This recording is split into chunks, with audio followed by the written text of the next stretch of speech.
What's happening, people? I'm DJ Graish, and in today's stream I'm going to show you how to make dubstep.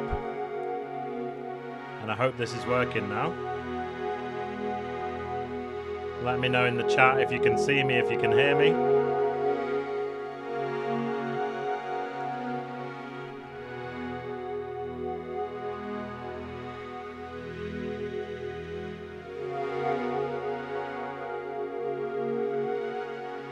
Well, it looks like it's working, so I'm going to get started.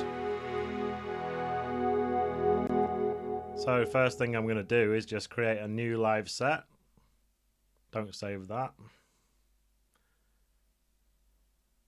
And here we have a new Ableton Live project. And as always, we're starting off with 2 MIDI tracks, 2 audio tracks, and the standard BPM is 120. Shout out Tara Bass, let me know if you can hear me, if the mic's alright, if, well, when the music starts happening, you can let me know if you can hear it. So I'm going to start with a BPM of 140, and the first thing I'm going to do is just go to Instruments, and I'm going to get the drum rack and put it in this first MIDI track, and I'm just going to delete these other 3. Amazing, nice one, Tara Bass. So we've got the drum rack there, ready to start getting some samples. So I think, to be honest with you, the original dubstep from the 2000s, they were pretty much just using D&B sample packs, you know. So I'm sure at some point they came up with their own sample packs for dubstep, but they started off by just using the existing D&B sample packs that were already out there. That kick 1 sounds pretty good to start with. I mean, straight away, snare 8.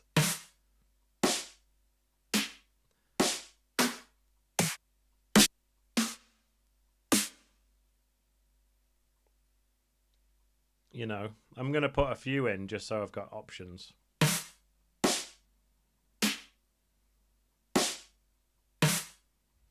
I just put 2 and 8. Alright, and let's have a look for some. Let me find some hi-hats to use.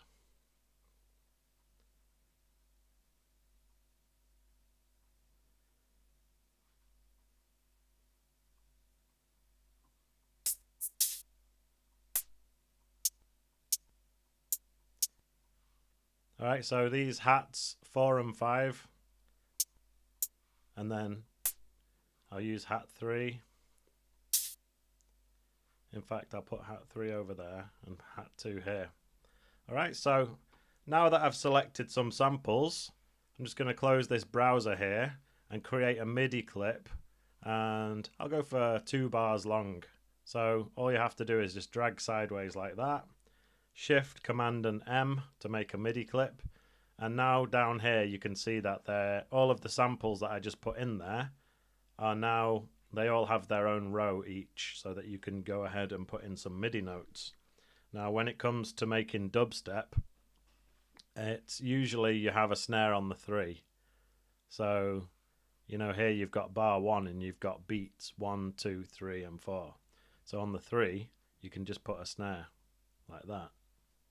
Now let me put on the metronome just for a moment and we can hear it. So I'll put it on the 3 there as well.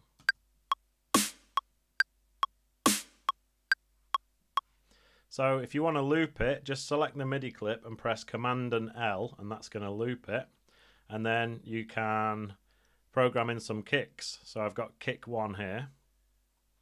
And by the way, there's this little headphone symbol, and if you click that, you'll be able to hear the samples when you click them on this little keyboard here. So here's kick 1.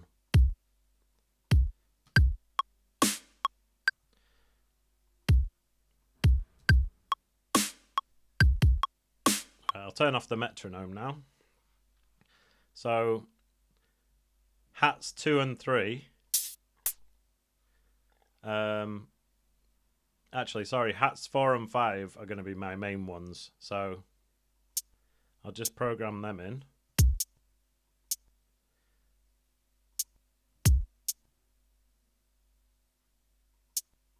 So I could do a little shuffle like this.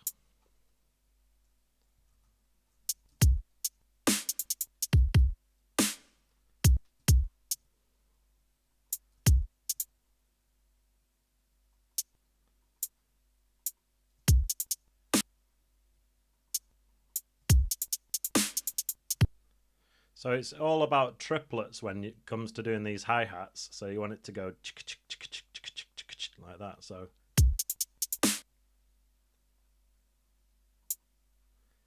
something like this.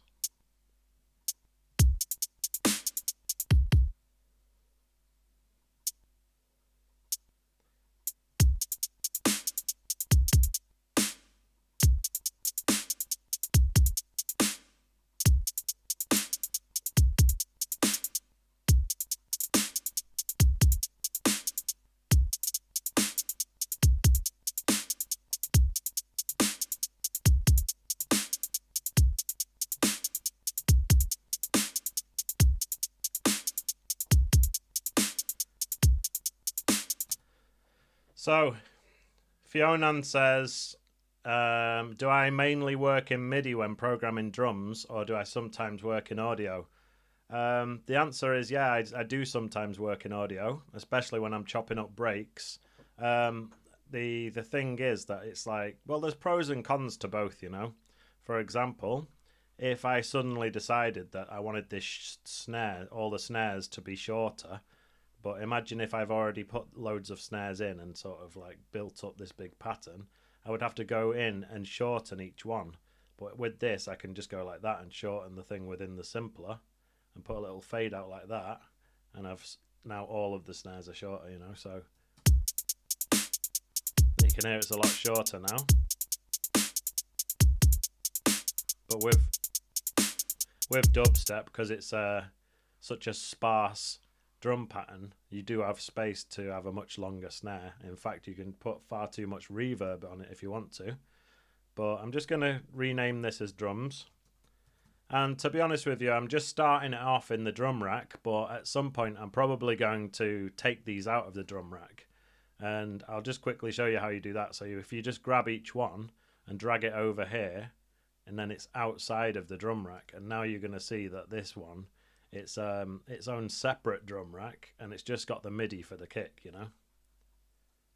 So the advantage of that, which I'm going to show you a bit more in a bit, but you see how now it's got its own sends A and B. You'll be able to send that drum to different things like this reverb and delay. But anyway, as I say, I'm going to do that later, so I'll just put that back in for now. So here we've got the little drum loop going. And you could say that maybe the hats are a bit loud. So if I want to turn down several things at once, I'm going to hold down the command button and click the ones I want to turn down. So that's all these 4 hats here. Now, if you drag down the slider, you'll see that all 4 of those sliders are moving together.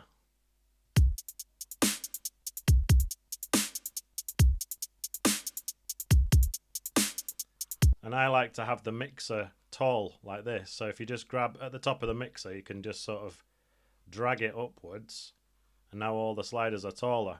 The advantage of doing that is that now if I move that by a tiny amount, then it's easier to make minuscule changes to the volume if the sliders are taller. And that's why obviously in a real studio where you see the mixing desk and they've got these faders, they're quite long faders, you know what I mean?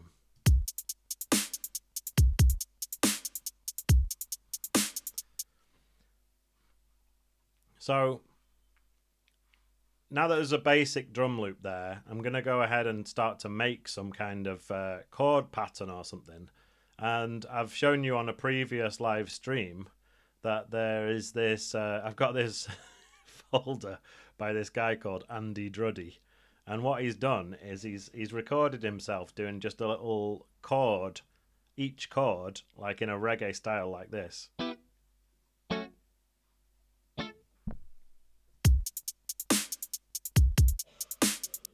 So you've got all of them, minor and major. So when it comes to putting together a bit of a reggae pattern, you can just do it with these. So F major.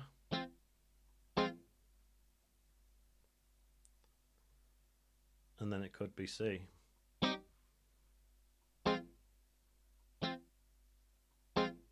F major, C minor. How about that?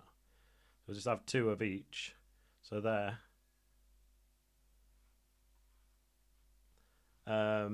So maybe there. And holding down Alt, if you just drag it, then it'll sort of duplicate it.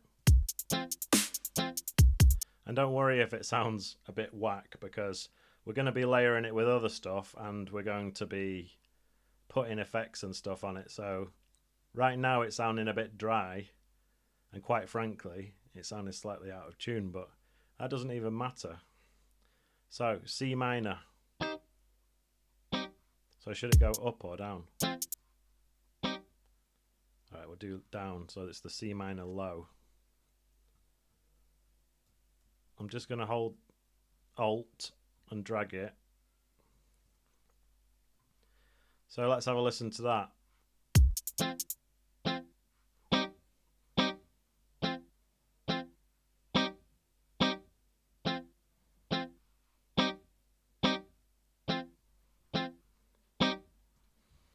Alright, so next thing I'm going to do is just go into my instrument, go into plugins, and I'm going to look for Contact.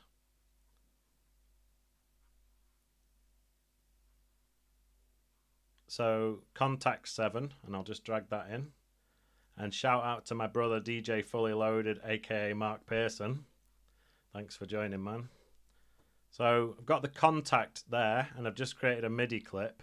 But before I put any notes in, I'm going to choose a instrument within Contact. So here's the Contact window, and we've got different instruments here, and one of them is the Scarby Mark 1.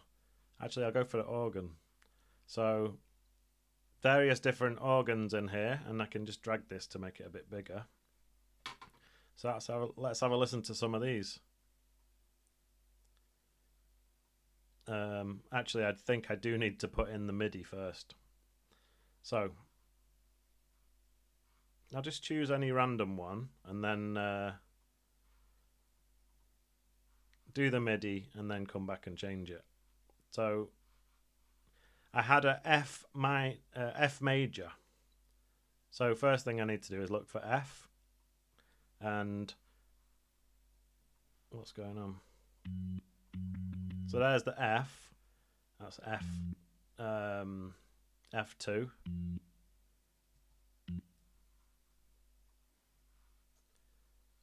So I want to be able to hear Andy as well. By the way, if you want to change octave, just hold down Shift and press the up and down arrows. So if you wanted to put it an octave lower, Shift and then down, puts it down there. Shift and up, puts it up there. So we've got F.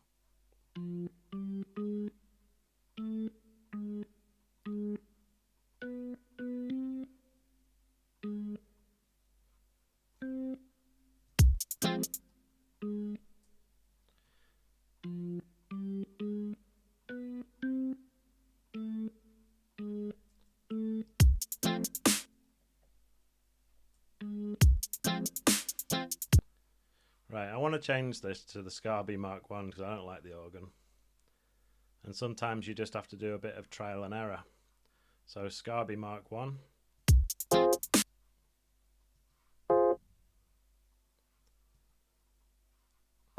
Just going to duplicate it, put that there. And then I'll duplicate it again and put it, what was it? It was F and C. But it was C down, wasn't it? Like that.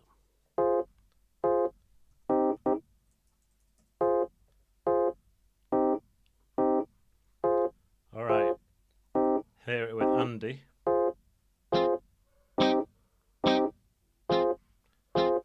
Now Andy's playing F major, so I'm not sure whether to maybe change him to so that he's doing minor both times.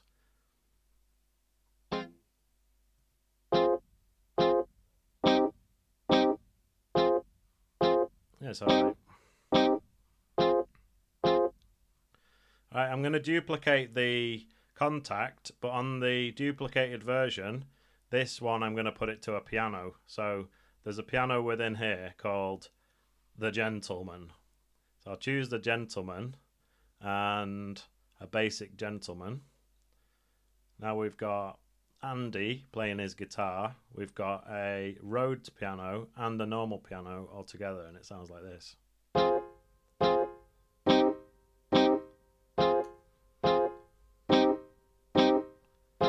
So I'll group all of these three together. And on this group, I'm going to put various different effects and sort of glue them all together as one. So audio effects, first of all, I'm going to put an EQ8 and take out all of the low end.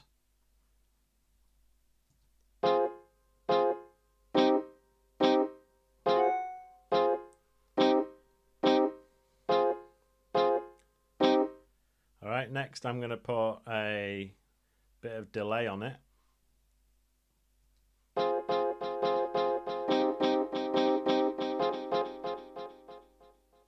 Now the amazing thing about Ableton is that almost every control within Ableton can be automated, which means that you can make these controls move themselves throughout the tune.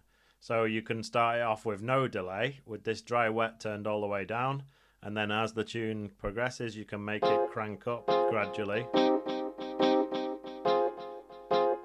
know, and make it come and go. And that's what obviously dubstep came from dub, and that's what original dub was all about, you know, adding effects, taking effects away.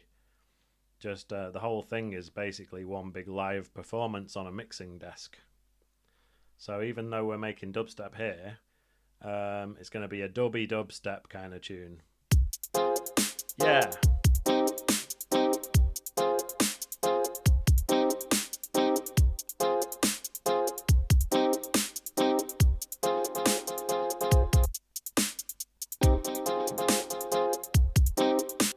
So before I was talking to you about sends, so let's quickly go through for the people that don't know what send and returns are.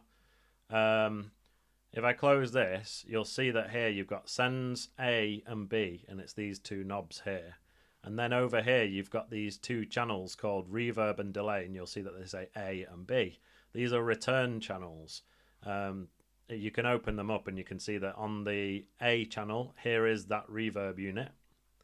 And then on the B channel, here is that delay unit.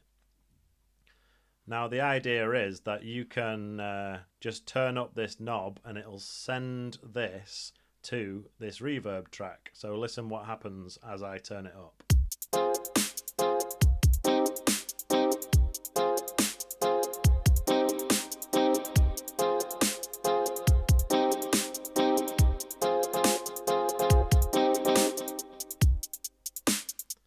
So obviously you can change the values here, so you can give it way more feedback, for example.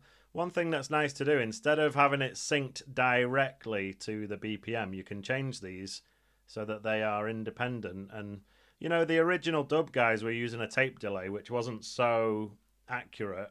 So if you want to try and emulate that, you can just put it to a certain amount of milliseconds.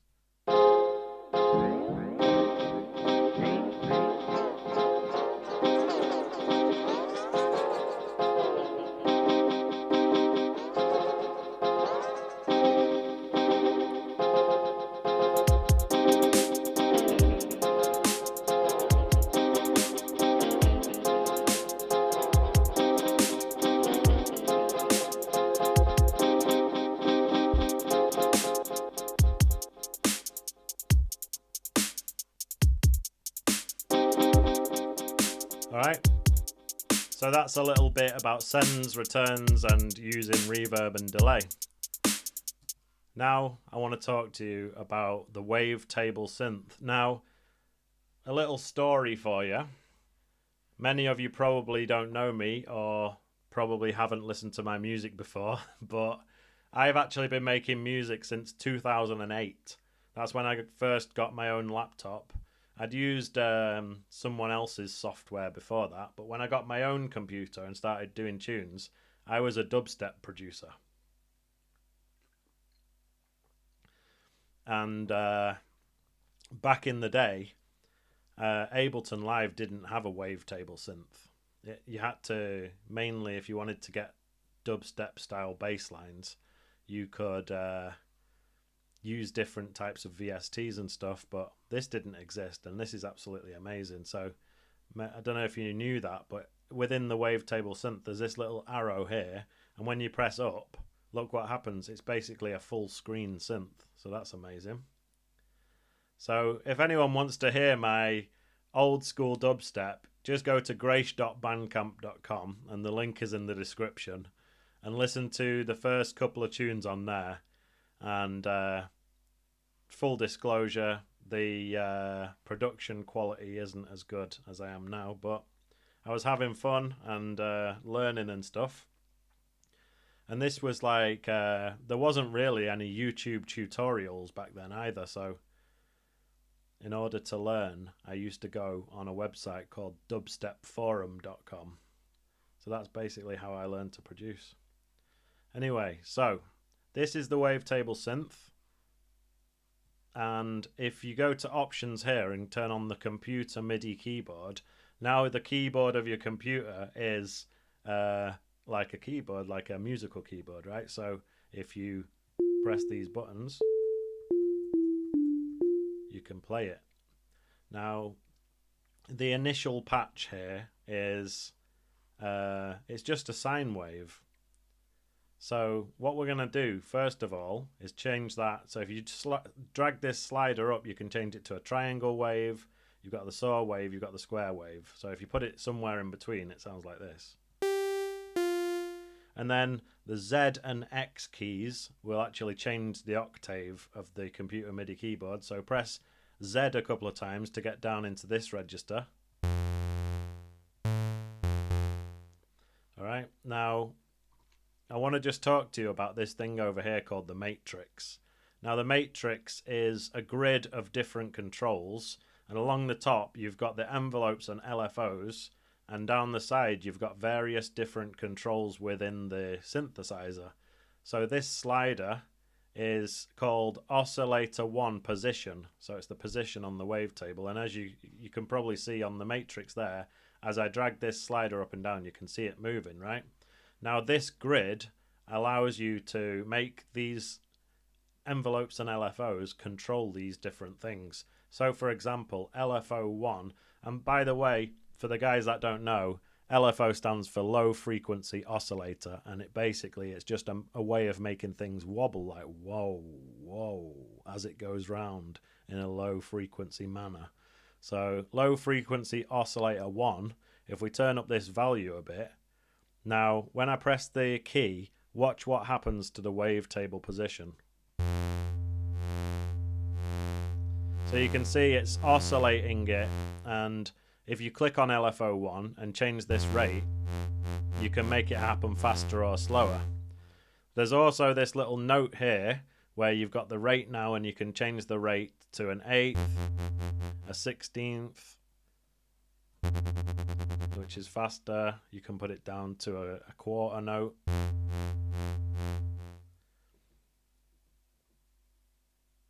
Shout out Tara Bass. So you've been doing this longer than me, it seems. You were doing it in the Amiga days. I was lucky enough to start when we had laptops and software, and it's a little bit less time consuming than messing about with floppy disks and stuff, you know. So anyway, the LFO is wobbling the position on the wavetable, but another thing that you can make it wobble is this filter frequency, which is basically the it's like the bread and butter of dubstep basses, making the LFO wobble the filter frequency cutoff. So watch what happens now. All right, and if I change the LFO rate to back up to an 1/8, and a 16th. Now you can hear that is basically the classic dubstep bass. So let's listen to our drums and reggae sound again.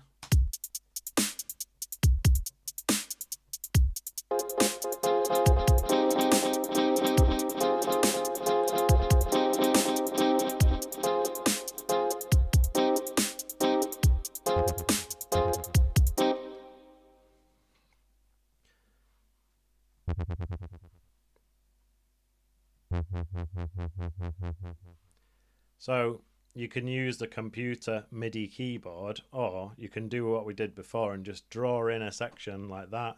You know, highlight a section and go Shift, Command and M, create a MIDI clip, and let me drag up this here so we can see the keyboard. And then in this area here, you see how the little magnifying glass comes up. If you drag left and right, if you drag it over to the right, that zooms in. Drag it left, zooms out, okay? So there we are. Zoom in on the area where we are, like there. And if you hover your mouse over the keyboard, it'll show you the note that you're on. And obviously, we want an F to start with. So maybe there.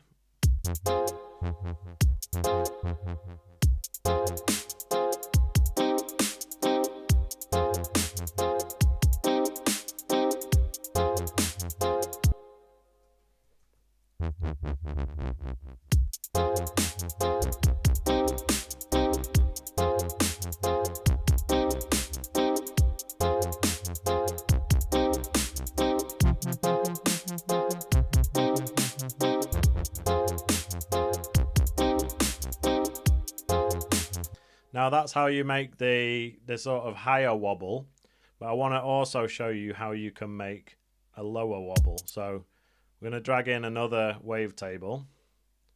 This time we're going to leave it on, you know, just above a sine wave, sort of going towards a triangle wave.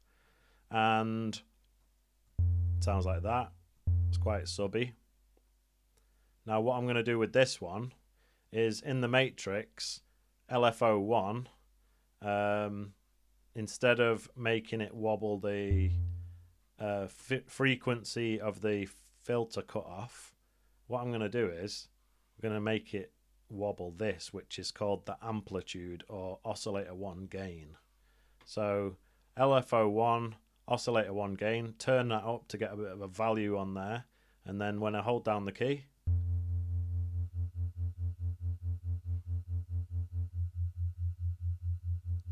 hopefully you can hear that. So that's basically a sub bass. Now the reason why you do it like that is because obviously the sub bass, there's not really much there to filter, so you don't use the filter frequency cutoff because it won't really do much, but you make it wobble the gain of this oscillator, and then it'll make it, you know, it'll sit nicely underneath your main wobble. So here we go. Let me put this down to the correct octave. So I've mentioned in previous live streams and tutorials, but I'm going to say it again, that whenever you start to make your sub bass, just make sure you get the spectrum analyzer, put it on your master and solo this sub bass channel and have a look whereabouts it's going to be in the filter, in the frequency spectrum. So that's hitting up to here 46 hertz, which is perfect. So let's keep going. And if anyone can't hear what I'm doing here, it's because your speakers or headphones can't handle low sub bass notes, but don't worry, that's why we have the upper wobble, right? So it's catering to the wax speaker crew.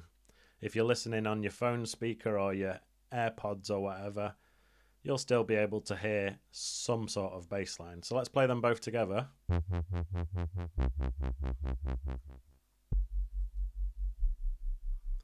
In fact, that C is too low. So what you do is you press Shift and up, and that'll put it up to the other C. And let's look on the spectrum analyzer. and you'll see that the lower one is 46 hertz, and then it goes up to 67. So they're both within the acceptable range for a sub bass.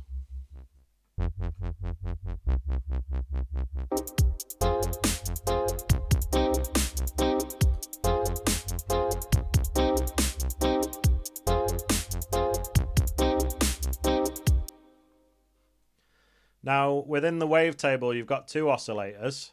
So you can put one of them to one shape. For example, this one could be a triangle. And in fact, the oscillator 1 position is wobbling quite a lot. So you can turn that value down and watch it now.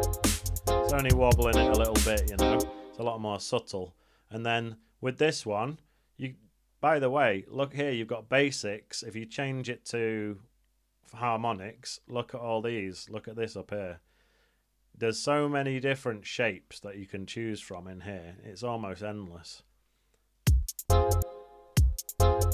I mean, this is for the crew who like neurofunk and modern day jump up. Listen to this.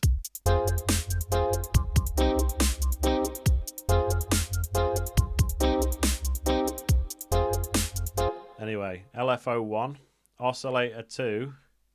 Maybe I should make it wobble this. So now there's so many things on the matrix that this little slider thing has appeared, so you'll be able to scroll down. Anyway.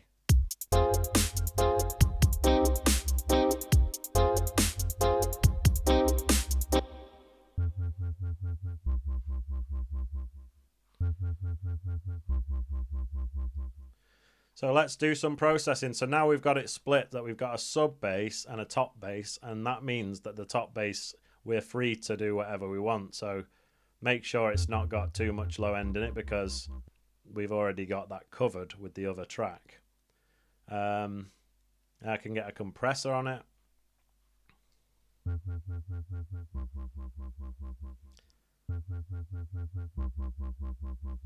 I can put some, we can try chorus. We can try all sorts of different saturation and overdrive.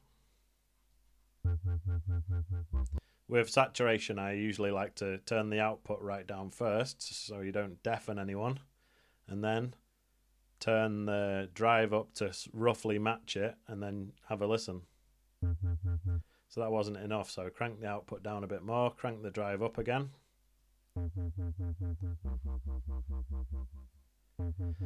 I used to experiment with bit crushers as well. There's all sorts you can do to your wobble. Here, overdrive, so let's put that on it. With stuff like the overdrive, what you can do is drive it quite a lot, but then turn the dry wet down, so it's just subtly adding a little bit.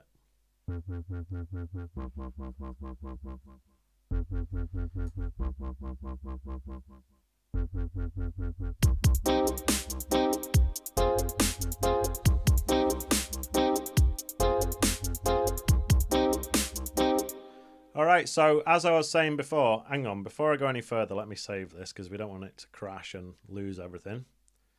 So I'll call it, hang on, put it in the right folder first.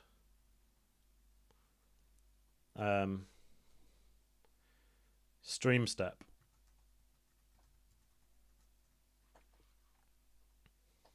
Alright, now as I was saying before, all the drums are currently in this drum rack, and in order to have sends on them, correct me if I'm wrong, but I think they need to come out of this drum rack into their own separate tracks.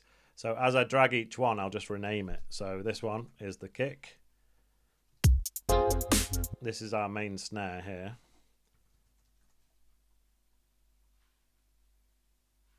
We've got, I never used any other hats, hang on.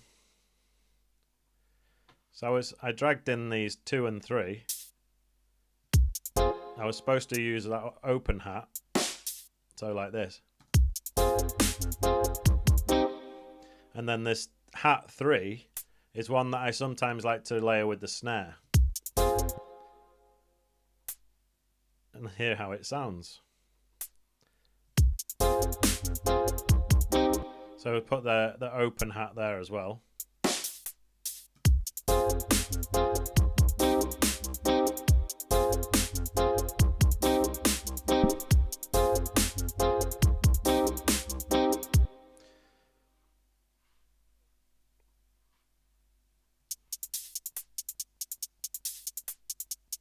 So these drums, this drums group now, it only contains hats. So what I can do is actually just rename that as hats and leave it like that. And then I'll put that over here. In fact, no, I'll put the kick over here, put the snare over here. Now I'm going to group those three together. So now we've got kick, snare, hats. Group that and just write drums in capital letters, because I always do capitals for a group, so you know it's a group, right? And then this is also a group, and that was like the reggae skank, you know? I'm just going to call it reggae. In fact, yeah, call it reggae. And then these two are bass. We got the sub bass, we got the wobble bass. So let me rename them. Sub bass, bass, wobble bass. Group them together, and I'm going to write capital letters bass.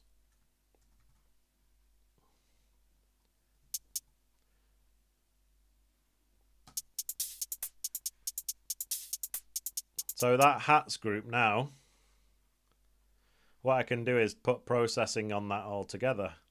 So none of these hats are going to have any bass or even really any mid-range.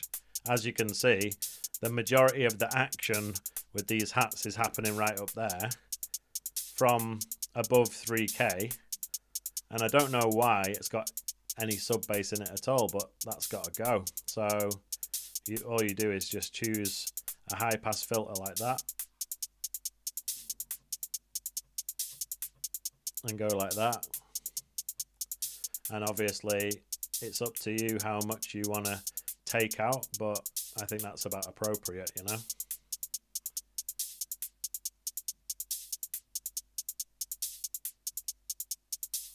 Wait,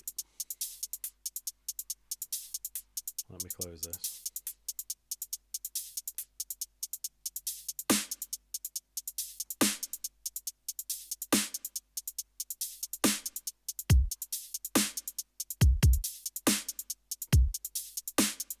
Right, so now I have the snare separate, which means it has its own send and return. And that means that I can turn up this send A and send the snare to the reverb. And you can automate that so that sometimes it's more, sometimes it's less.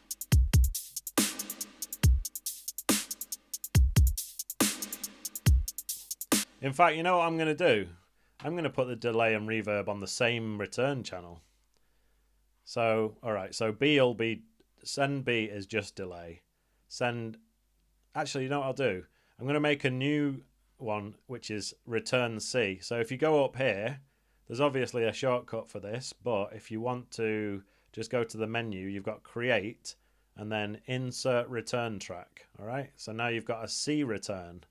This one's going to be reverb and delay, so I'm just going to call it R&D. All right, so whenever I want to send something to both, we've got it there. So I'll put the delay on. And when you have an effect on a return channel, it's good to just turn up the dry wet to 100%. Why? Because you don't want any dry coming through, because if you want dry coming through, all you do is just turn up the send less, you know? So if you turn this up halfway, then you've got it half wet and dry. And obviously you can send it. Yeah, you still got dry coming through. Anyway, R&D. It's got the delay. Really, I should have called it D&R. So Tara bass. I'm not sure about that. I hope you can. You probably can. But show me where that is, man, because if you notice here, you've got the different instruments within the drum rack, and it doesn't appear to have the sends. Maybe they're in the drum rack itself. Let's go back to the drum rack. Here it is. Oh, is it that in the little mixer? Wait, here's that little mixer. You got the pan. I don't know. Oh yeah, returns. Sends. I don't know. To be honest with you, I always just do it that way. I always drag them out onto separate tracks when I want to start using sends. It's just the way I do it. But if you, if there is a way of doing it all from one drum rack, I would suspect there is, because, you know, it would make everything easier. Anyway, let me put, this time I'm going to go for a hybrid reverb. And this time I'm going to choose a spring reverb. Why? Because essentially I'm trying to emulate this old school device called a Roland Space Echo. Yeah, exactly. So it's different ways of getting to the same result. So anyway, the Roland Space Echo was a unit that they used in dub back in the day. So let me just show you what it looks like. So it looks like this. Don't know if you can see that. It's a very old school unit, and it's basically the main one that they were using in dub, sending stuff to this. And what it is, it's a spring reverb and tape delay in one unit. So what we're going to do is, I do actually have one, but, you know, like a VST emulation of that, but it's on my old laptop, and I think I need to email the company to get my serial number again and put it in on this laptop, and I haven't got around to doing that yet. So we're doing it with Ableton stock effects, which is probably for the best anyway, because you've all got them, right? So you can follow along with me. So we've got the delay. We're just going to use a regular delay. And that's why before I was saying, if you change this to time and just choose a millisecond value, you'll probably make it sound a bit more like the old school Roland Space Echo, because that's how that worked.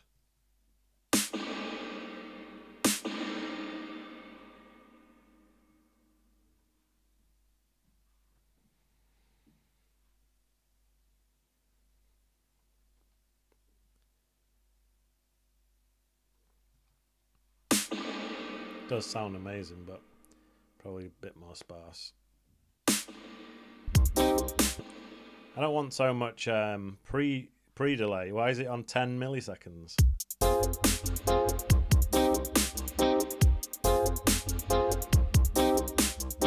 Alright, let's hear how it sounds when we send the this reggae thing to that.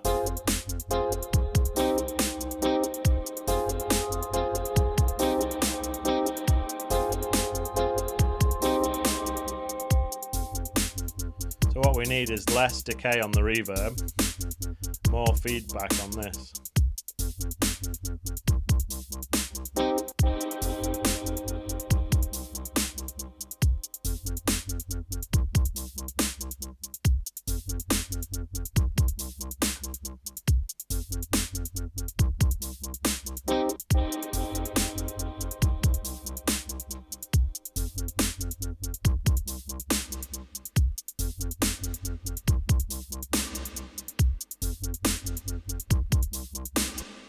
Alright, I'm gonna start to do a bit of EQing on stuff.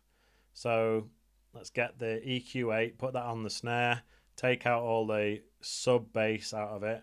I'm also gonna just quickly copy that onto some of these return tracks, like the R&D one.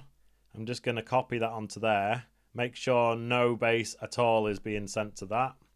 And then I'll also put that onto this reverb channel, make sure no bass is being sent to this, you know?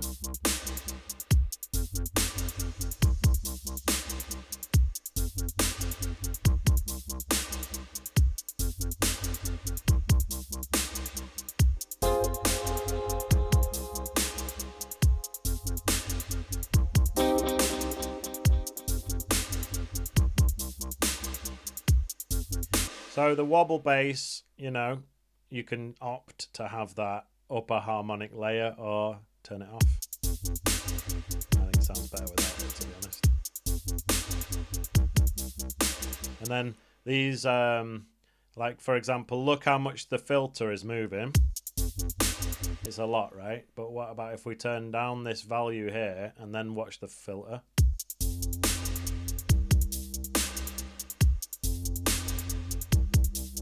It's a lot more of a subtle wobble. So those can be automated. Everything here within the matrix can also be automated. So we can have some fun with automation in a bit.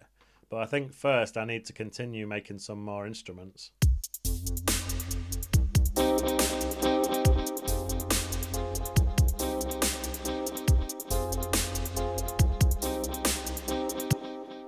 So I think it needs some sort of like, I don't know if you guys were listening to dubstep in the sort of mid to late 2000s, but they had this tendency to always use sort of a corny flute sound, you know. I started off, for a few months I was using Reason before I got Ableton. We're talking about in late 2008. And I really like some of the cheesy flutes that you could get and different kind of instruments that were built into Reason. So let's have a look.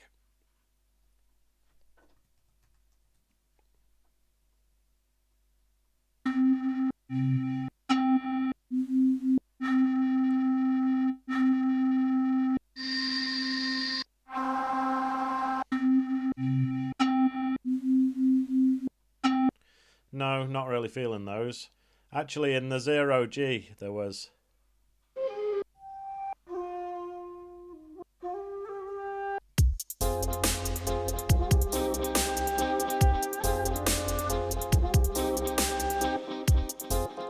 Should I put that into the simpler?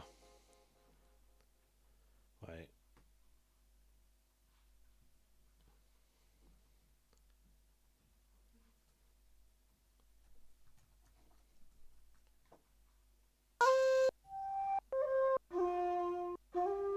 That one sounded sick just like that.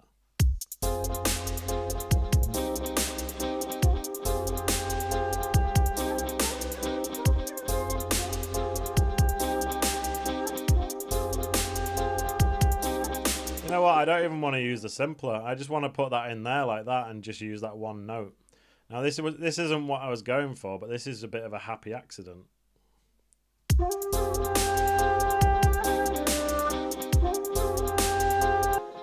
Let me turn off Tara bass. I've never used a tracker, you know. They look interesting.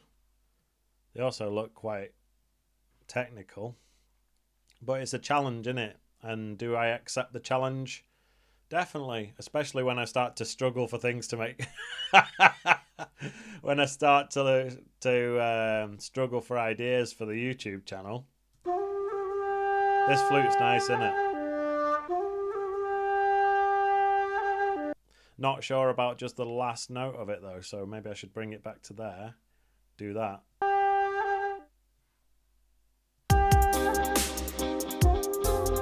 In fact, what I could do is stretch the first part so that it doesn't do that last bit.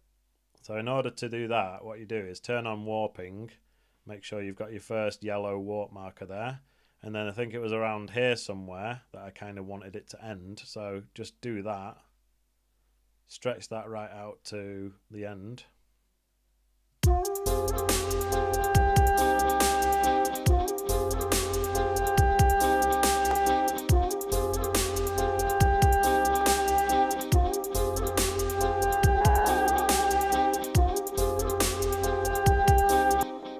And then we could experiment with either sending that or putting effects on it.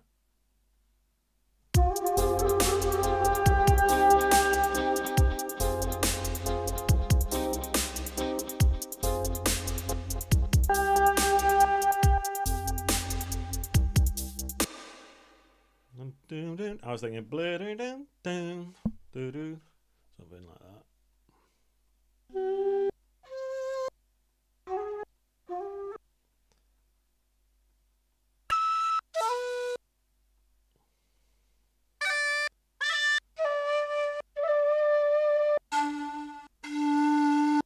Okay. Just put flute there one. Sorry, put flute one there temporarily.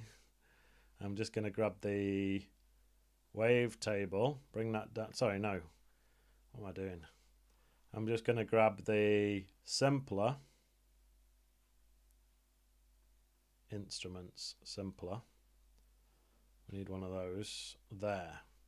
Put flute one in.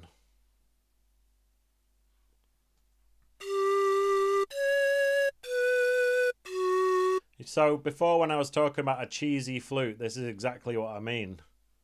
Because it's just one sample played at all different pitches, it just sounds very fake. And that's exactly what dubstep sounded like in the mid to late 2000s. It had these sort of fake flutes.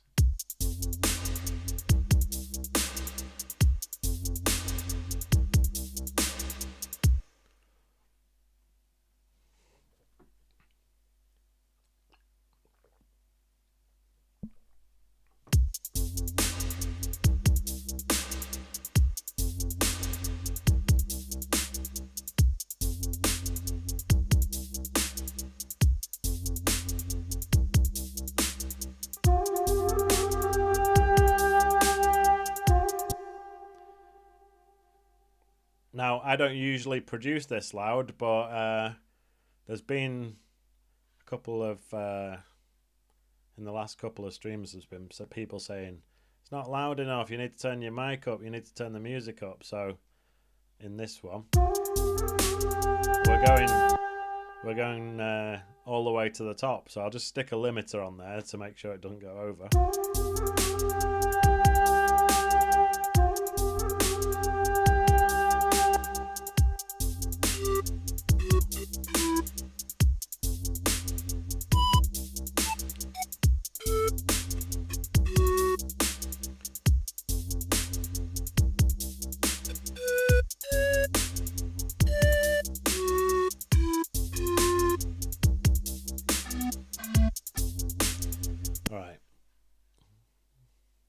What I'll do is, as you may have seen on a previous stream, sometimes I like to tune my sample to C, and that way you'll be able to use the real notes. What do I mean by that? Well, the way how a sampler was intended to be used is with a regular keyboard, right? And the first key of the keyboard is C. So let me press a C on here and see what note it is. So it's a D. We're not far off. All I need to do is just bring this down by a couple of semitones. Maybe detune a little bit. Alright, so now when I press an F, it will be an F. When I press, for example, G, it'll be a G. So definitely recommend when you're using a sampler to see if you can tune the sample to C first.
Tara Bass, do you mean the track as a whole is sounding a bit thin?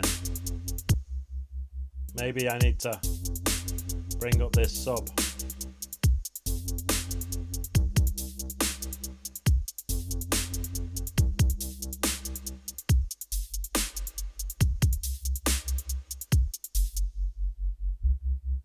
Yeah.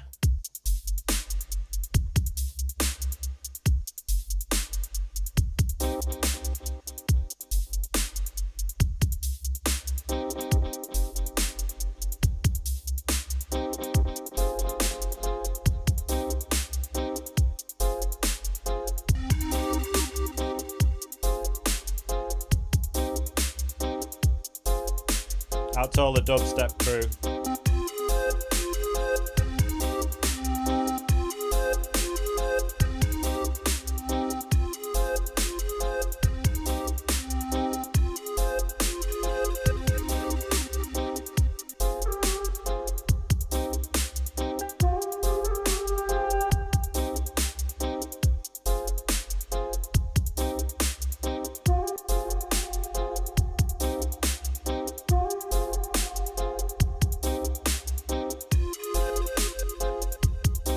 This is how you do it. So Tara Bass is saying we need to get into the compression.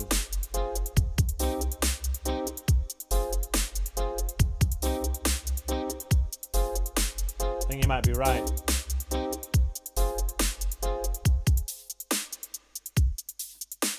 So let's start off with a glue compressor on the drums.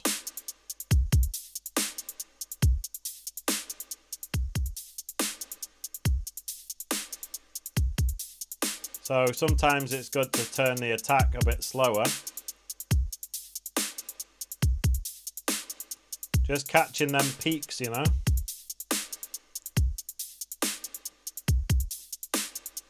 Alright. So there's this device called the drum bus, and let me just explain a few things that you've got within the drum bus. So first of all, need to turn down this trim because it's driving it by 20%, and basically what that does is also makes it louder, but it's designed to sort of give a bit of distortion to your drums, gentle distortion. Alright, so what I'm doing is I'm putting it on the drum bus as a whole, so that you've got your kick, your snare, your hats, they're all getting glued together with the glue compressor, and then they're kind of getting glued together further with a bit of overall distortion. Now there's other controls here, including the crunch, which is another kind of distortion. Each time you turn up one of these things, you basically need to compensate with the trim. Then you've got this damp, and what that does is, obviously if you turn it up to 20,000 hertz, it's going to let through all the highs. As you bring it down towards 10 or 9, it's going to sort of dampen off some of the high end, which can be, if you've built up a load of hi-hats and ride cymbals and all different drums, you might need to dampen off some of it. So that's what that's for. Then you've got this transients knob. Now let me show you what this does, but I need to be careful with the levels,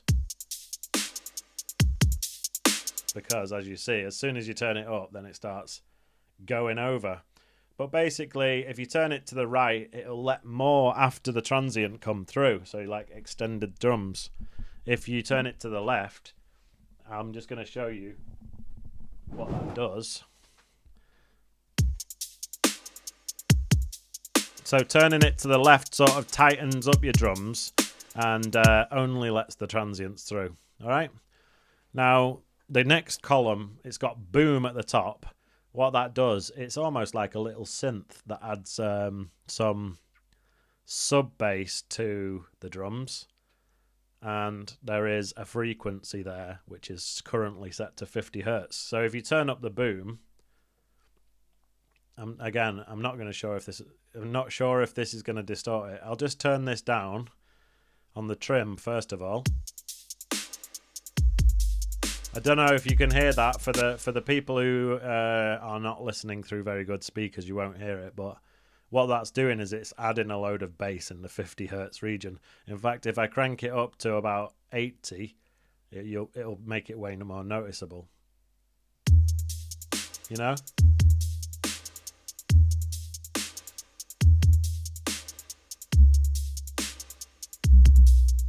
Now this is good for maybe other genres like trap or even just regular hip hop, but I think when it comes to dubstep, you're better off just making your bass separately, not relying on this boom control to make a bass for you. All right. Now the frequency is like what frequency that bass is going to be at, and then the decay is how long that little bass is going to go on for. And then you've got the dry wet down here, you've got your overall output. So that's a quick explanation of the drum bus. It's a powerful tool. You should definitely get into using it on your drums, but you need to know what everything does, and you need to be careful with it, because like I say, if you're not careful, you're going to end up just making your drums louder. And there's this thing where that happens with human beings, where if we hear something that's slightly louder, we automatically think it's better.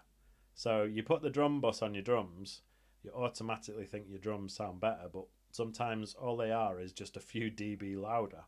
So what you need to do is match this trim, use this trim control, match the level here. So what do I mean by that?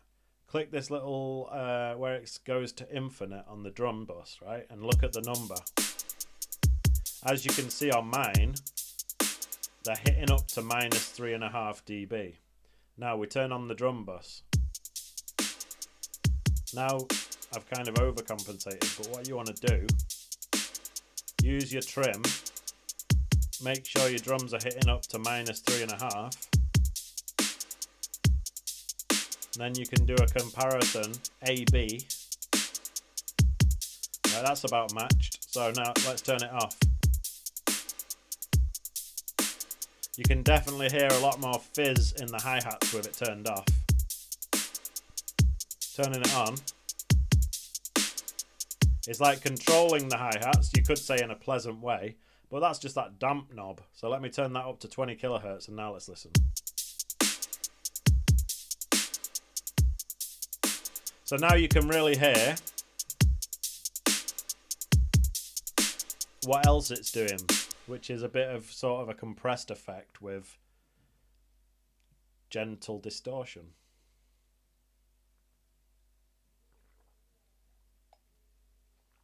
All right. Any questions, just put them in the chat.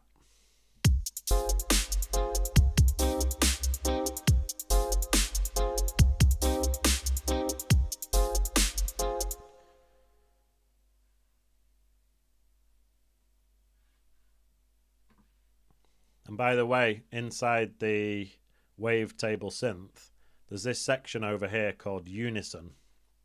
So let me play the wobble. Now it's on none right now. If you put it to classic and put it up to 5 voices, listen to the wobble now. You should hear that it's kind of a bit more stereo, left and right.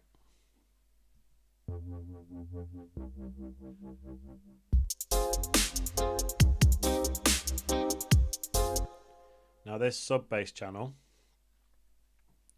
I'm going to do a couple of things here. First of all, I'm going to get the saturator, put that on there, gently saturate it.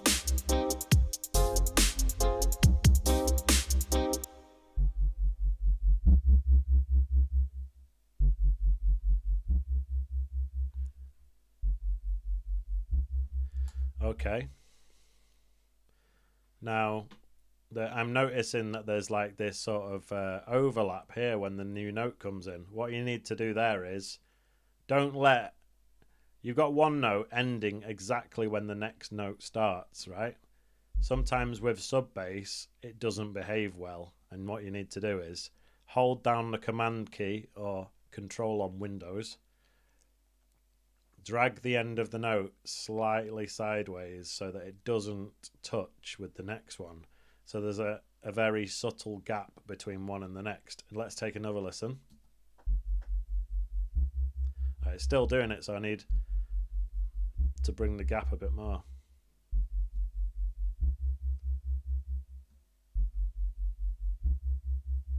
I don't like that. What I need to do here is actually, in the amp section, this is why, you see that release? It's giving it 600 milliseconds of release, which is basically allowing the note to carry on for 600 milliseconds. And that's why they're overlapping. Now let's listen. It's gone. cleaner as a lot cleaner. All right, we'll do the same with the wobble bass as well, because we can't be having that. So I don't know why they gave it 600 milliseconds of release by default, but that is not what we want.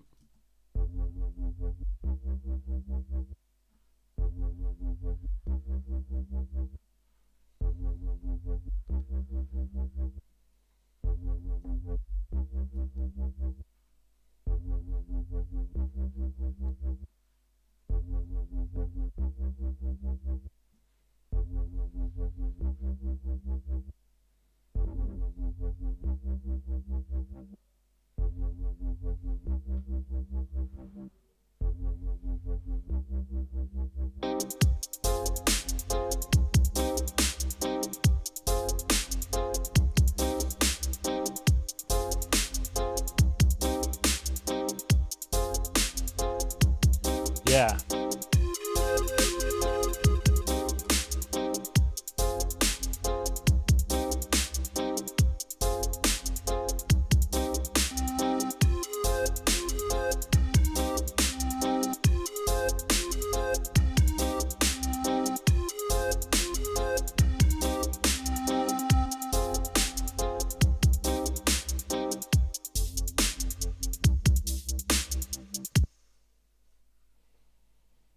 Alright, now I'm feeling like there should be another instrument that comes in.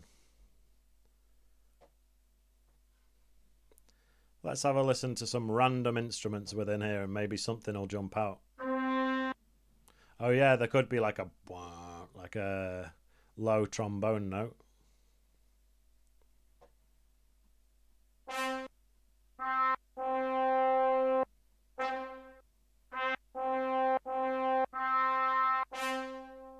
That one, it might sound a bit inoffensive in the higher register, but wait till we put it lower.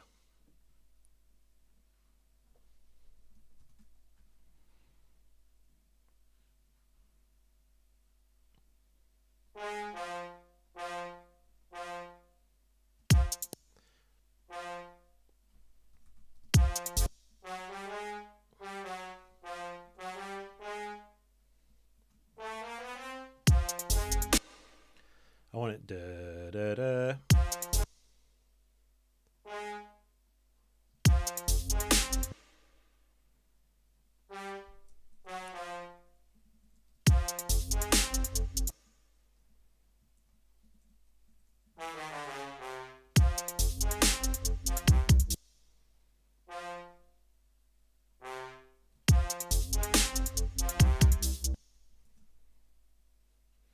And then we'll go do dum dum. All right.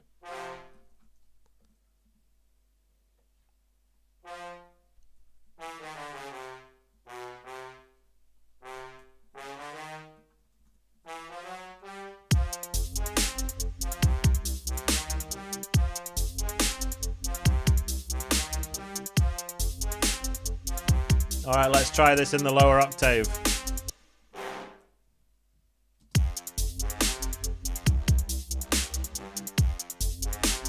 Filth. All right, could we go one more octave down though?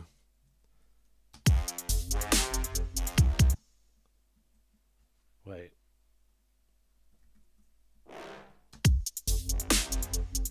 No, it won't allow me. All right, this is as low as we can go with that one.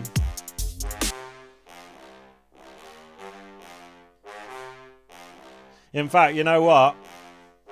I feel like the bass line should do this though. Maybe that I should get an 808 and go dum. You know, basically make the 808 follow that trombone line. Should we try it? Yes, we should. Let's go. Instruments. Close up that. Go to simpler. And I'm going to go to my production folder, which is where I keep all my samples. And I always use this one in Breakbeat Paradise called, it's in drums. Everything's upside down. That's better. 808, super dope. And like before, you know, I was using the tuner to make sure it's in C. So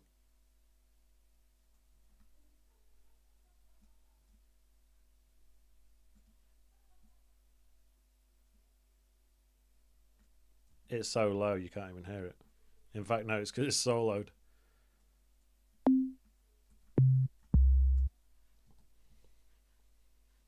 All right. So if I just drag this MIDI clip onto the Super 808 Super Dope, let's have a listen to that.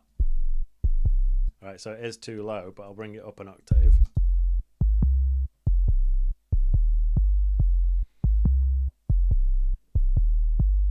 Right, now I need a saturator. And again, the release is doing some sort of clicking, but we'll sort that out. Get the saturator, put that on there. I'm going to delete the tuner now. Again, turn down the output first and then turn up the drive. That way, if you accidentally press play while the drive is cranked, you know. So if you do this the other way around, you crank the drive first and then accidentally press play, well, you might end up blowing your eardrums. So I always do the safety thing of turning down the output first and then turning up the drive.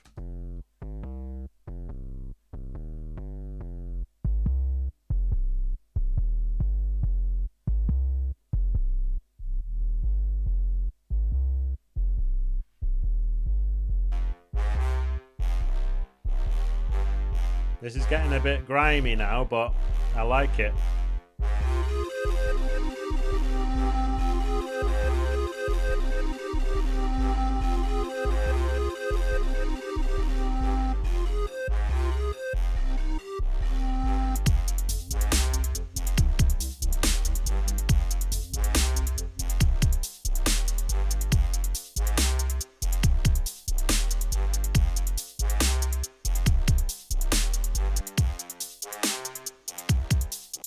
So we've got like, I mean, obviously this is a bass, right? It's the trombone and the 808 together are making a bass, but then we've already got this bass, which is cool because we're going to possibly have the option of doing different sections. So in one section it could be this bass wobbling along. 16 bars later, we go to the trombone and 808 bass.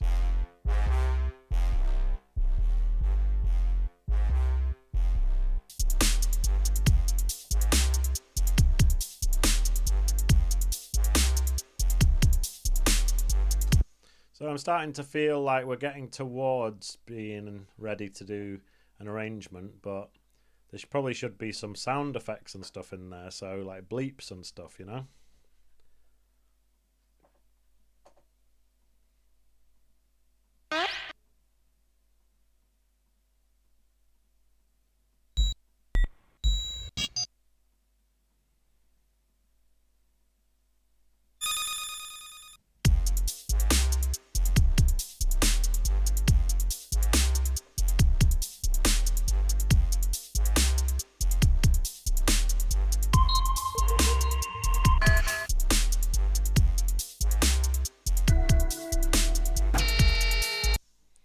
All right, Tara bass, we're doing it. So Tara bass is saying side chain the 808 to the trombone. So every time the 808 kicks, it sort of ducks the trombone. So we can try it, see how it sounds. So what he means by that is put a compressor on the trombone. Open up this little section here where it says sidechain and turn that on, and then the sidechain input you want to put it to super dope, and then here I'm going to need to bring down this threshold, and now you'll see on the little display, instead of seeing the trombone, you're going to see the 808.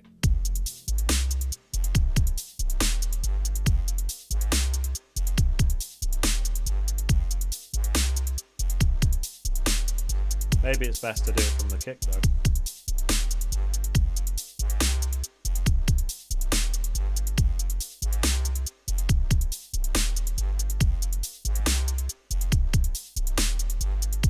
You know, I think if the 808 was just going boom, it might work, but the 808 is actually doing a lot.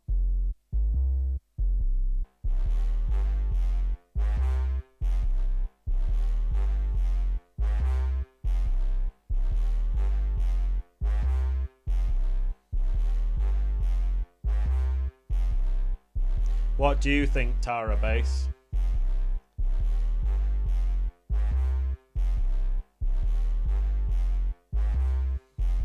Yeah.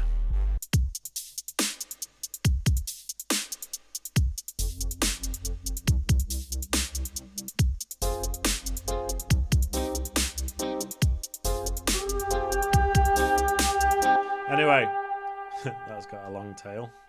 So anyway, I was wanted to put in some sound effects, and this is something that if you've never seen it before, you should go on YouTube and watch this Rusco masterclass, computer music masterclass from like 2008, and he's going through all these he's putting all these little sound effects in his tune.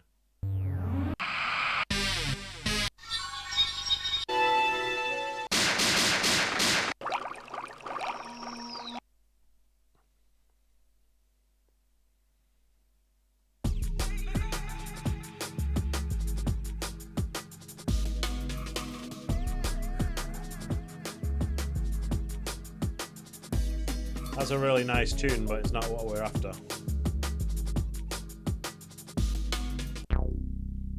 I use these though in my if any of you guys have seen my early 90s rave tutorial, I'm pretty sure I used this bass hit, some of these squelchy basses.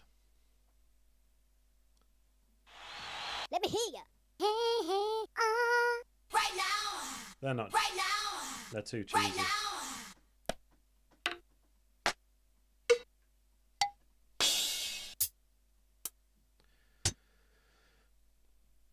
All right, let's go through 0G. We've got some animals. We've got some FX. Let's have a listen.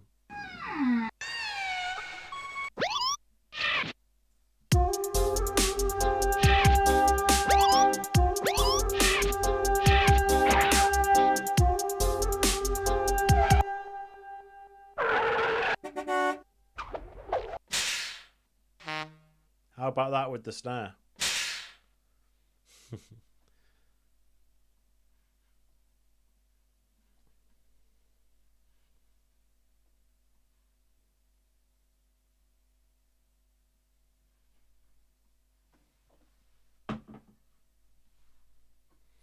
This could be terrible, but it's worth a try.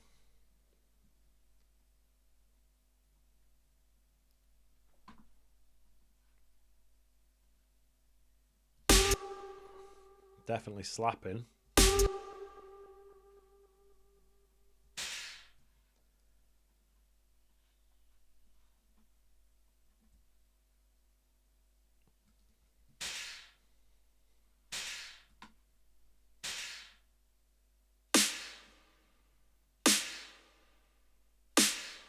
That's like putting, you don't even need to put reverb on the snare if you've got this tail with it.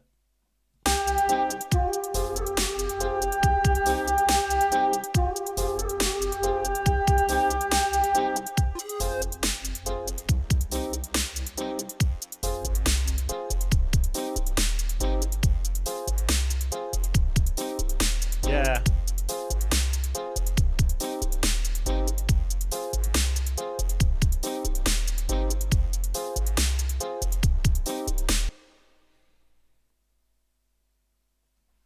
I do want to just put in one or two sound effects before I make the arrangement.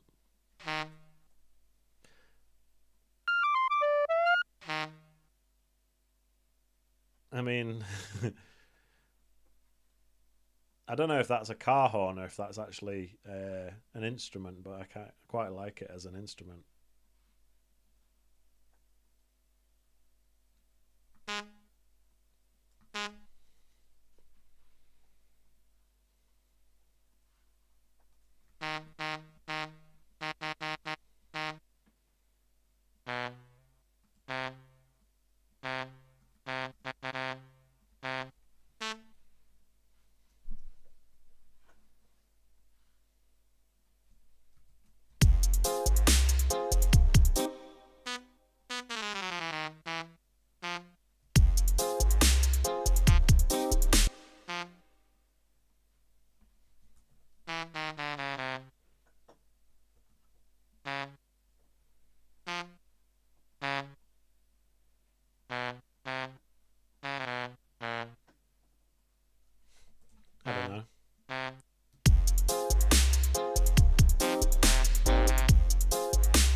You know,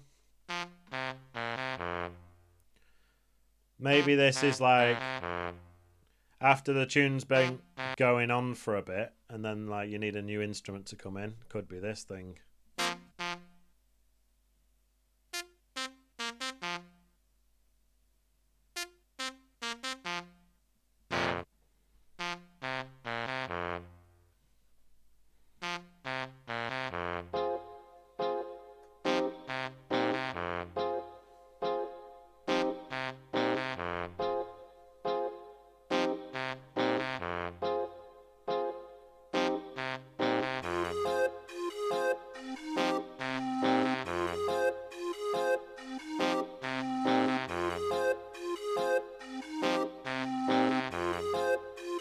Oi! Alright. We're almost there. Just need a sound effect.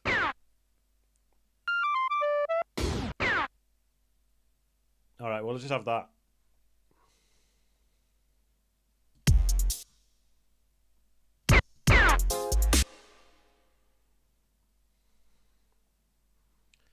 It's quite loud. What, this?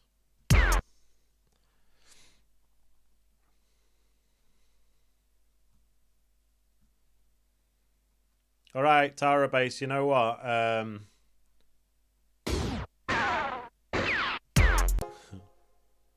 going to do the mix down in a bit, so if anything's a bit loud or a bit quiet, don't worry about it.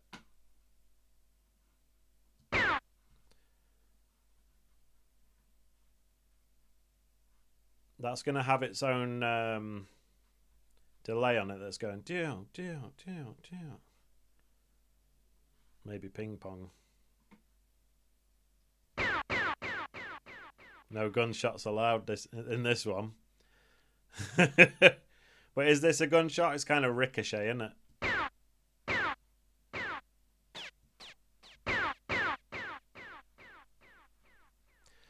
I don't know if it's a gunshot or if it like a ricochet or if it's like some sort of a little scratch sound, you know. But listen to these ones. Okay, I guess it was a ricochet. That's...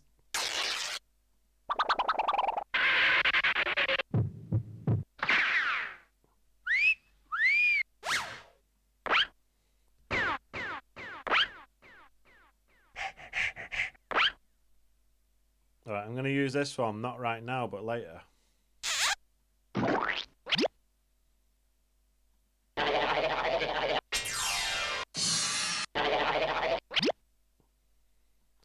I'll just drag some in and it's like I may or may not use them.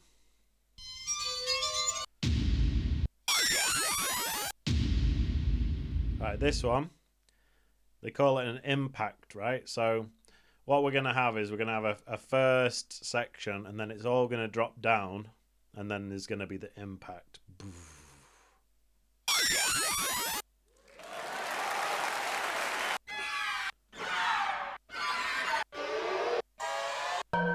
Alright, that's enough now. So we're going on to the arrangement. So what I'm going to do is just going to highlight everything and literally press Command and X to cut everything. And I'm just going to paste it. Should I do a 16 bar intro? No, I'll do a 32. Paste it there. Now this tune, what should I start the intro with?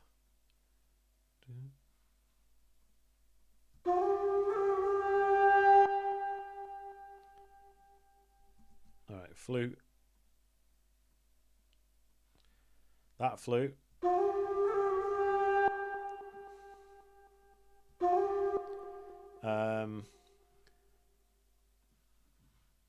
Maybe I should make like a hi-hat loop or some rides or something for the intro.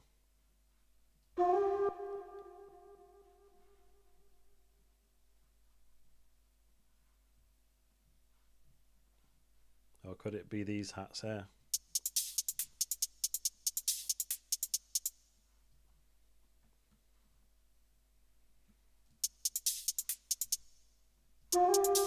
Right, so what I'm going to do is I've taken those hi-hats, but I'm going to change the colour to a sort of pinky peach colour.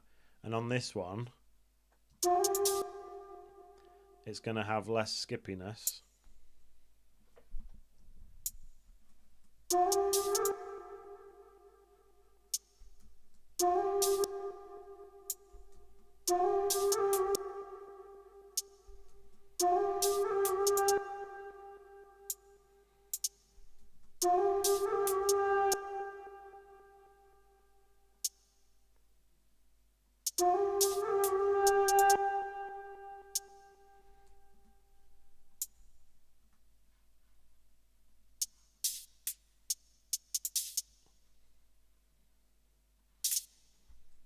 Could just be regular hi-hats.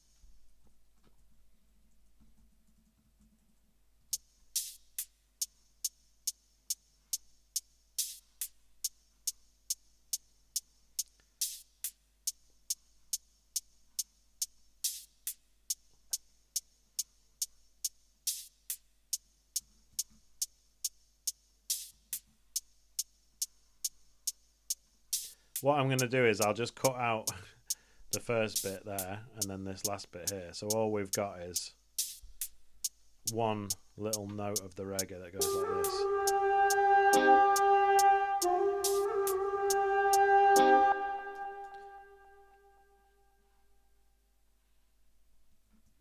And then the flute only happens once.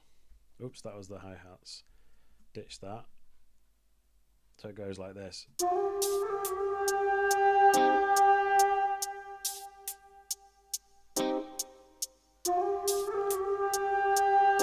And this is going to be automated to be like that.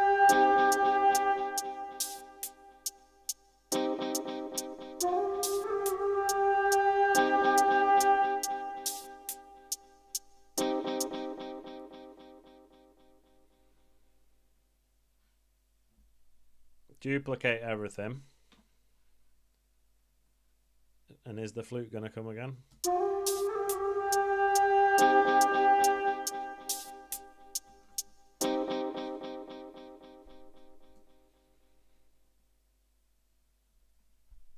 Maybe the other flute comes now.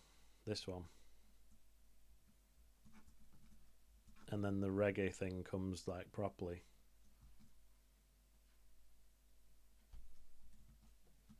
Just improvising, you know. Hang on.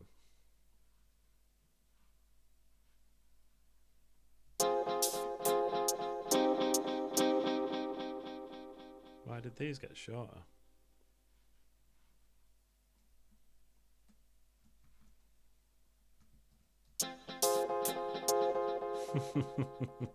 Something's gone wrong here. These were supposed to be there.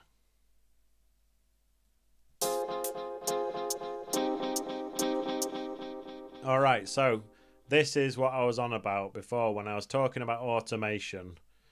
I've been going on about it this whole time and now it's finally time for me to show you what I mean. So, what you can do is, you'll need the computer MIDI keyboard off for this because then when you press the A key, you go into automation mode and you'll know you're in automation mode because this red line appears. Now, whatever control you touch is going to come up as a red line here. For example, this wet and dry, if I touch it, look, it comes up as that red line. Even the feedback, anything that you touch is going to come up as a red line, and including these sends and returns. So what I want to do now is the return track B. I want it to start off really high and then it sounds like this at the beginning.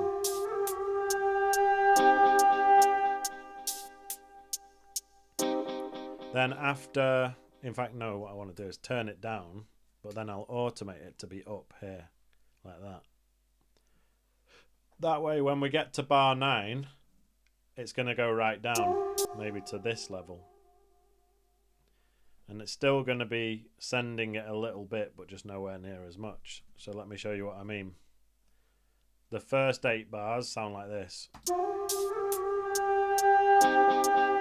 Right? Right, so the reggae sound is being sent to that delay.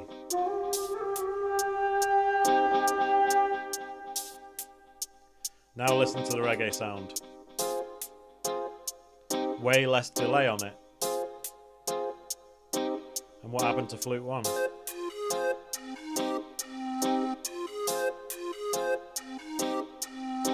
think this is when we need...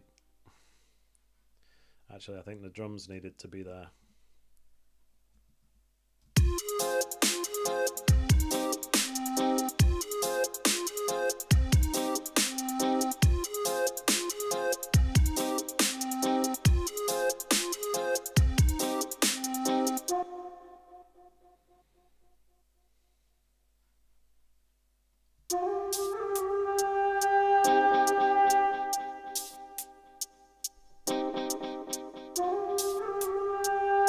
Maybe this one could be reversed just to make it more interesting.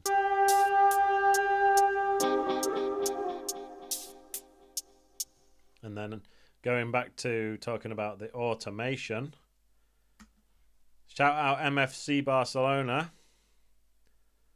So going back to talking about the automation on flute 1, probably going to want that to come in with, wait, send B. Why is it not doing it? Anyway, you can just go here and put it to send B. So mixer B delay. So it's at a sort of mid-level right now. So it could be quite low on the first one and then get higher on the second one. So then it does this.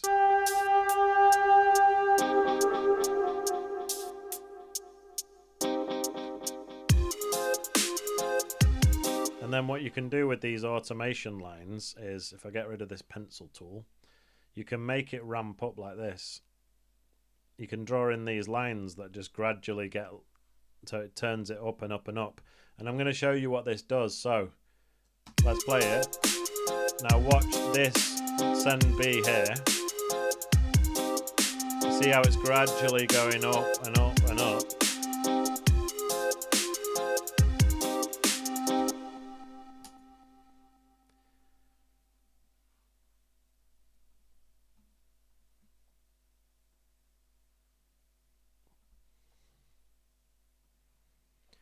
So I need to have a think about the arrangement of this intro.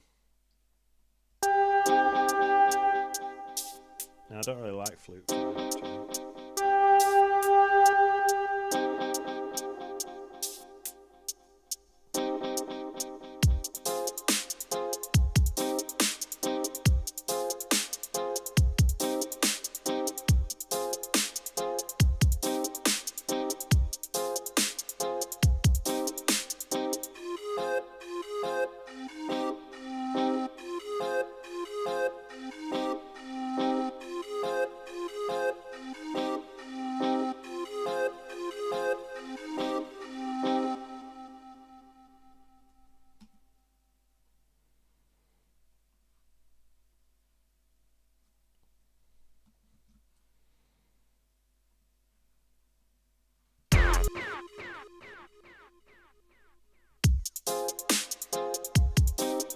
Right, the drums can carry on for a bit.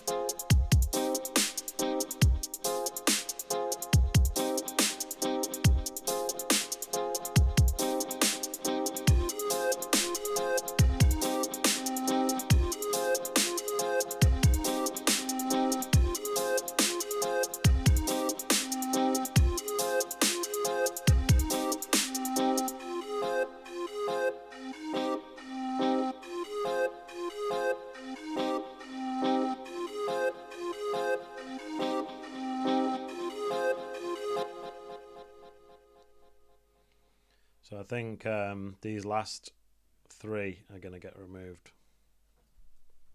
So it's supposed to go jung, jung, jung, jung. Oops.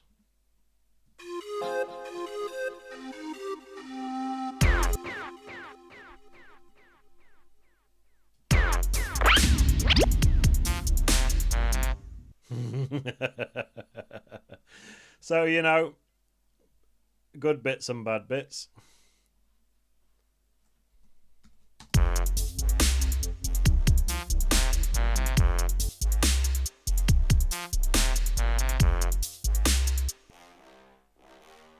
is this so thin now?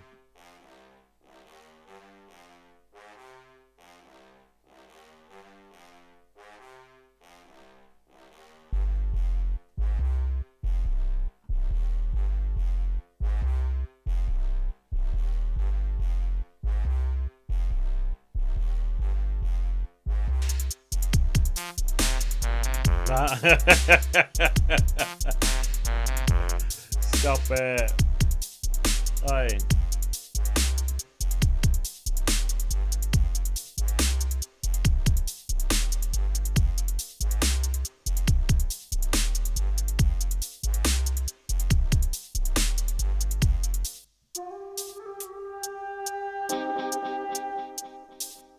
Right, let's have a listen to some of these sound effects and maybe they can be chucked in during the intro to make it more interesting. So what's this one? Alright, this one. We've got... And the last... That one's pretty crap. This one. Wook up, wook up, wook up, wook up.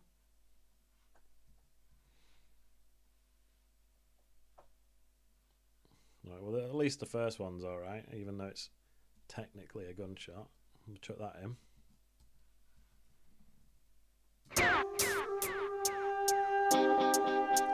In fact, it should come there, shouldn't it?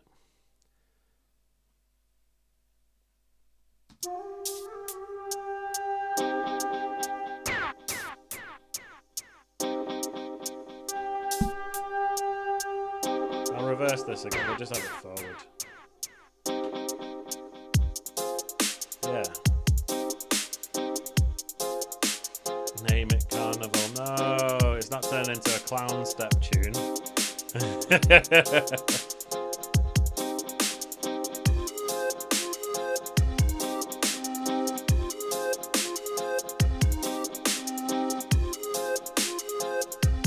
How about if we change this? So, something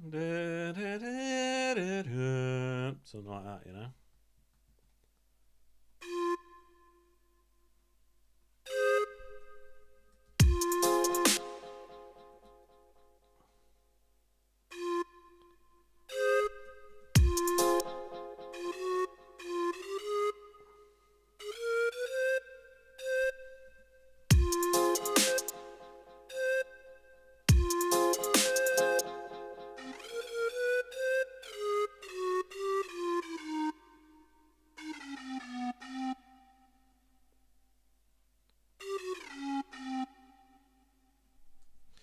Don't know.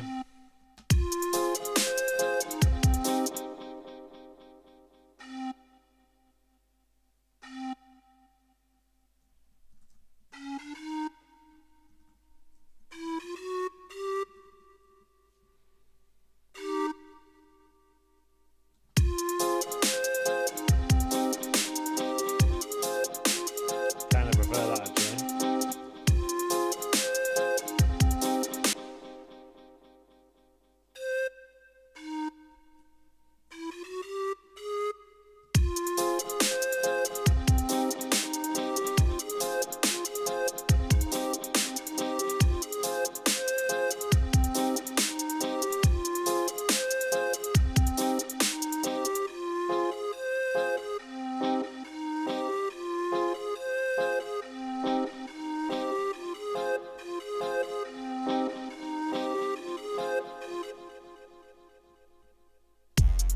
Yes! I like the way how it just stops for a bit, you know? So it needs to go...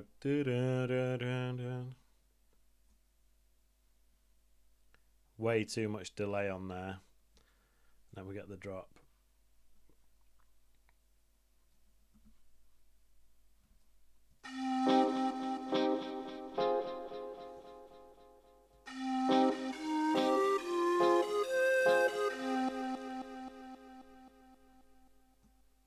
How about a short one?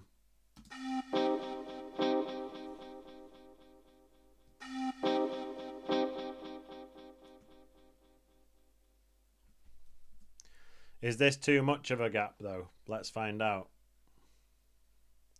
I don't know why it's doing this zigzag thing.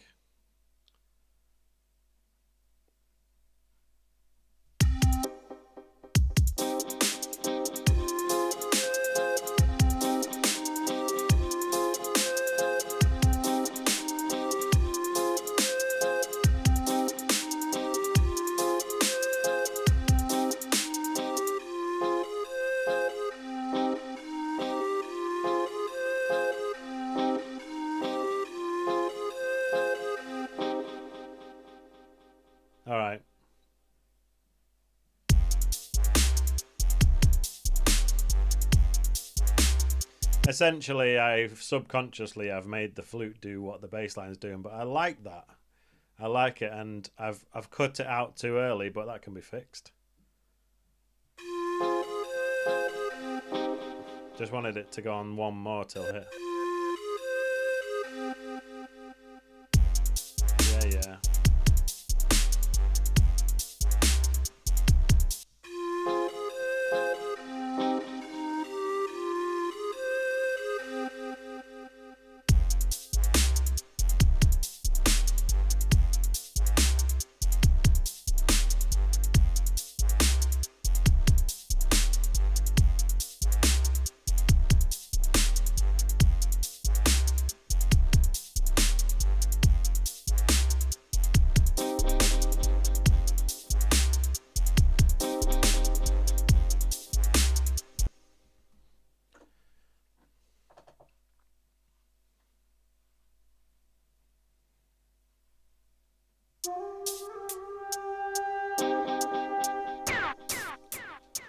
Alright, so FX19, what are we going to do with it?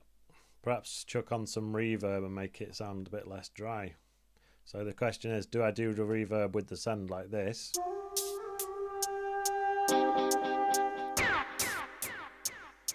Or do I chuck on a reverb? Or both? Not been using much of the hybrid reverb in this tune.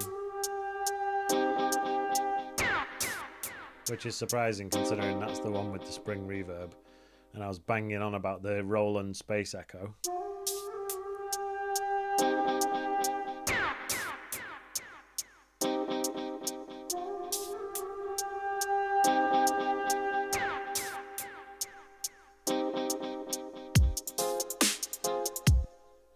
What were these other effects then?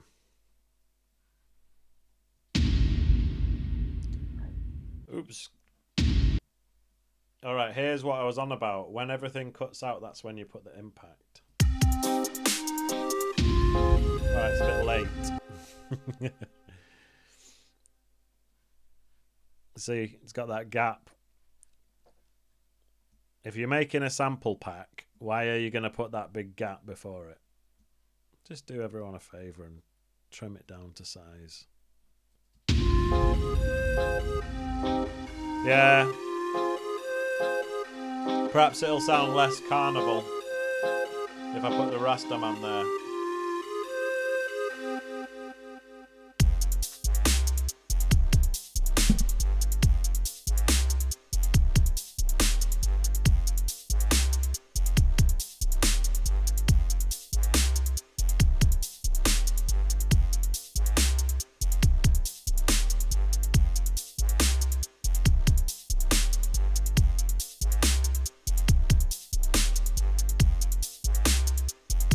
So I think it's time for me to bring in a crash and then do a reverse crash. So I probably you've probably seen me do this before, but if we go to session drums, can either be session drums club or multi-mic, but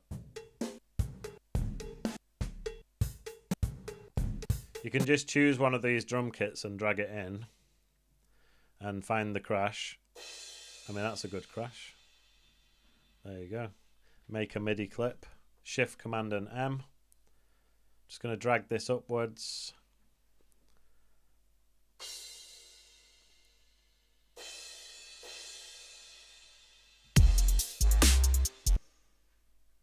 So it sounds like this.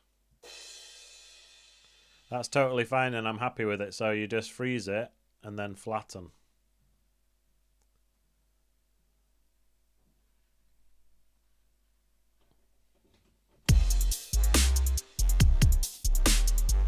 So I'm going to get rid of this last bit of the tail because it's basically silence.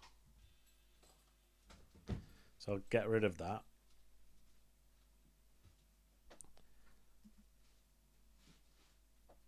And then I'm going to duplicate this layer. And this one, I'm going to reverse it. This one goes like this.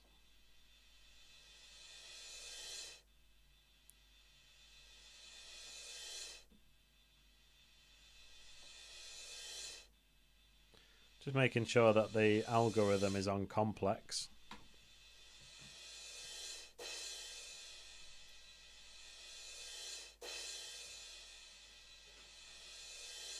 And I don't like how there's a gap, so what I like to do here is... Oh, it's because of that fade. Hang on. Sometimes it's best to just like move this slightly to the right and get rid of the end of it. And now listen. It makes it a bit more immediate. Maybe move that one to the left. Do that.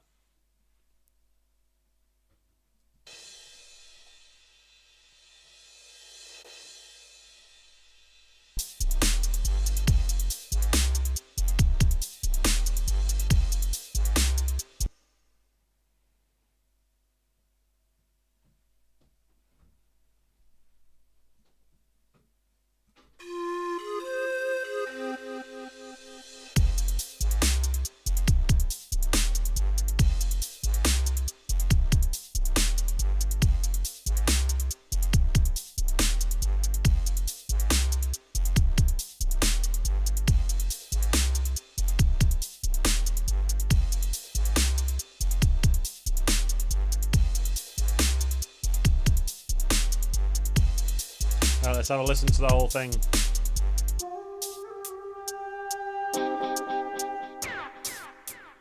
What I'm going to do is I'm going to duplicate this hi-hats layer and we're going to separate that into intro hats and regular hats. Why? Because I feel like they need a lot of high passing in this intro. So I'm going to take this frequency up.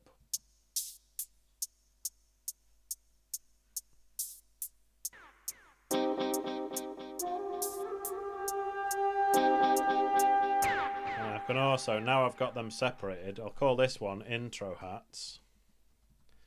And I can just put a load of, you know, in this case I can put a load of extra effects on the intro hats and they won't affect the normal hats. So it can have its own chorus, reverb, delay.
Alright, so we're going to have a little teaser.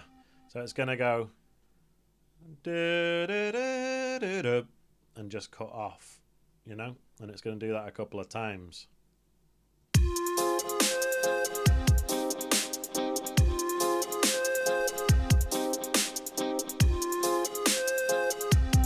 That's just a teaser to show you what's coming, and then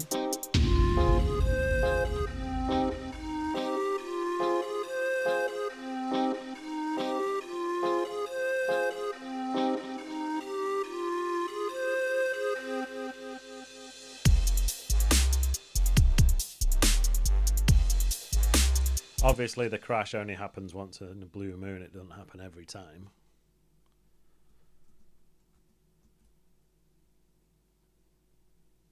Like this. Get rid of it.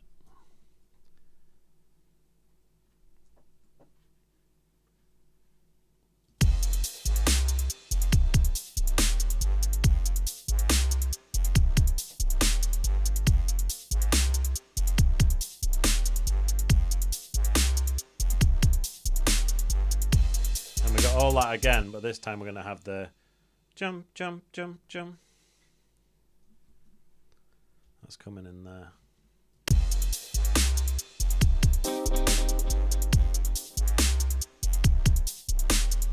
That'll repeat there. Then we'll come with the reverse crash again.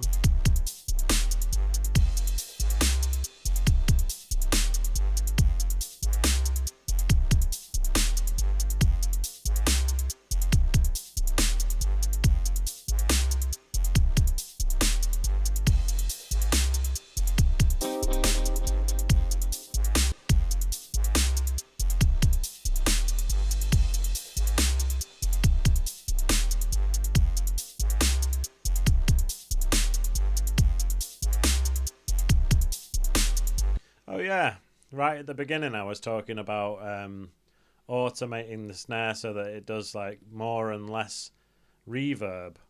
So what we can do is here, we can have it going. So here's the first one. Can have it go like that.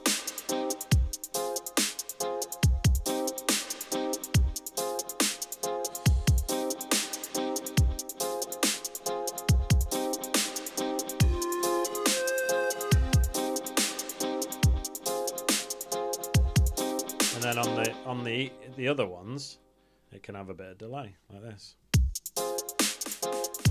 Or maybe not. There was also that other channel I set up, if you remember. There was channel there's R&D.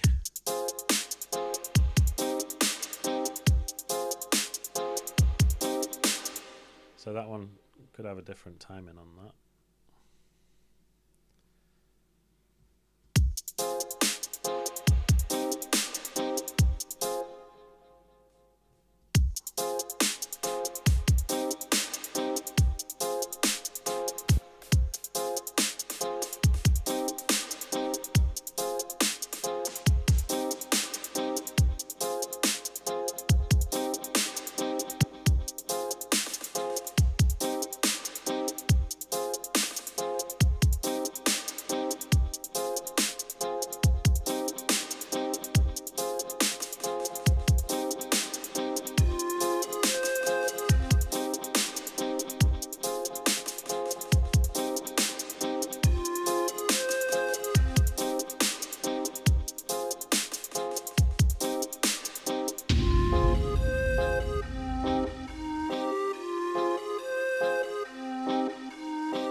Alright, so the flute, I know it's cheesy, I'm just going to ramp it up like that.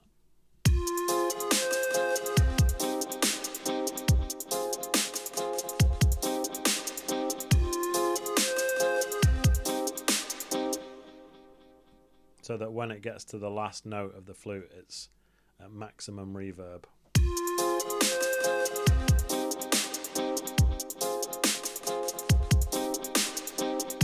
And then this long section,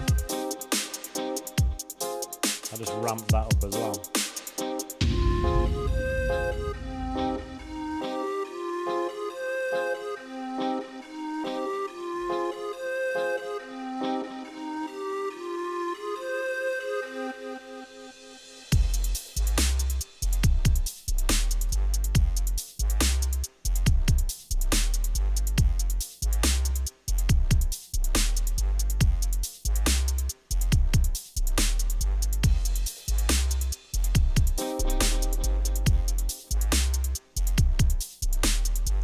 Alright, and then, so we've got 16 bars of drop.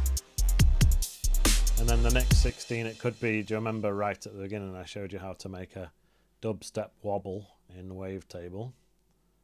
So far, that's not been featured, so what we can do is get rid of the 808 and the trombone here, and hear how that sounds.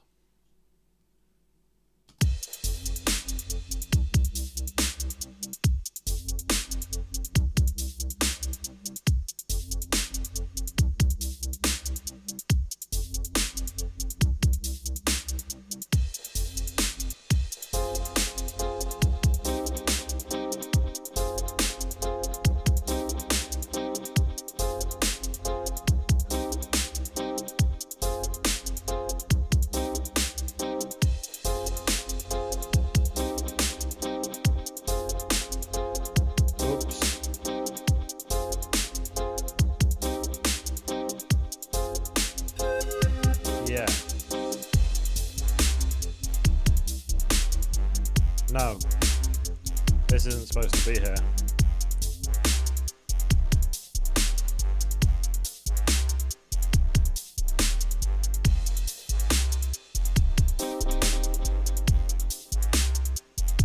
Or it could be.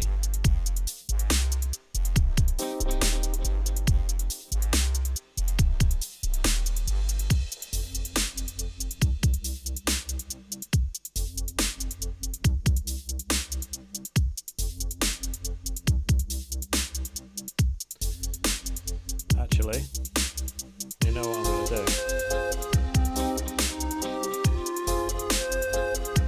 There's going to be a new 808 section here, and it's just literally going to have an F, a low F, this F here.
So the impact is a bit loud, and also I might low pass it so it's just more of the sub bass.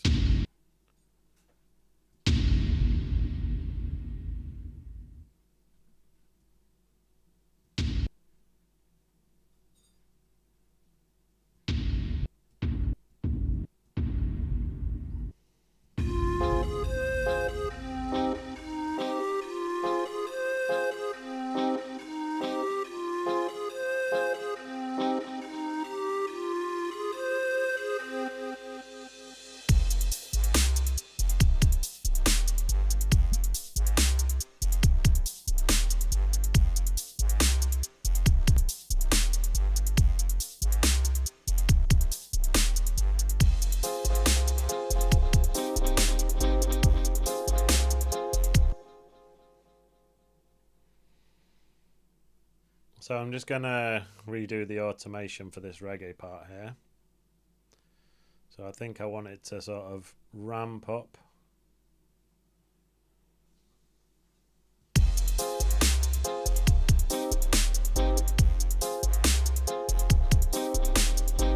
Then down.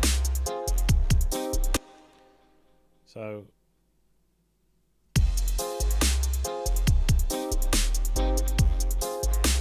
going down again, and then it goes up again to there, maybe down to there.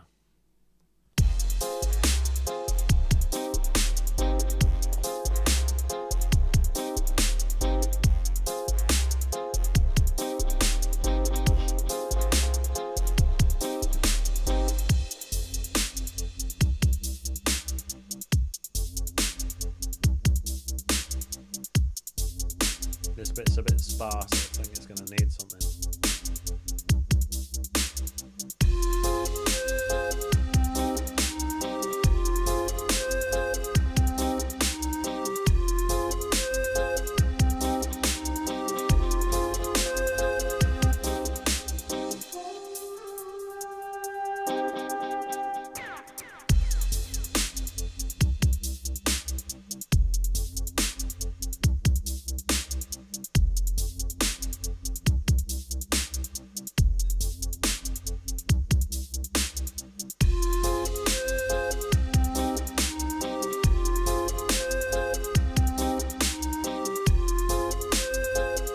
Suppose the first flute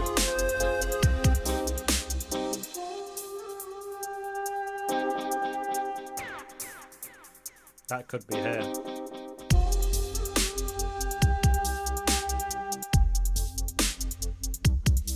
Nice little ricochet.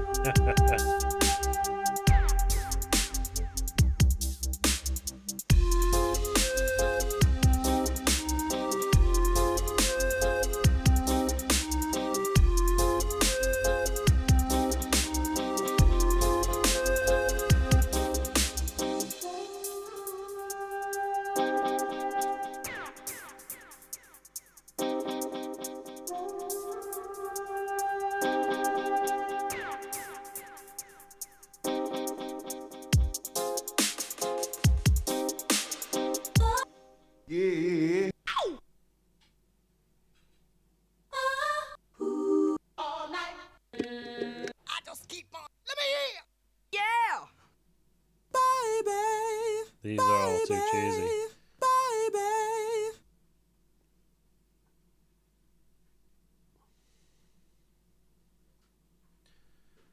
All right.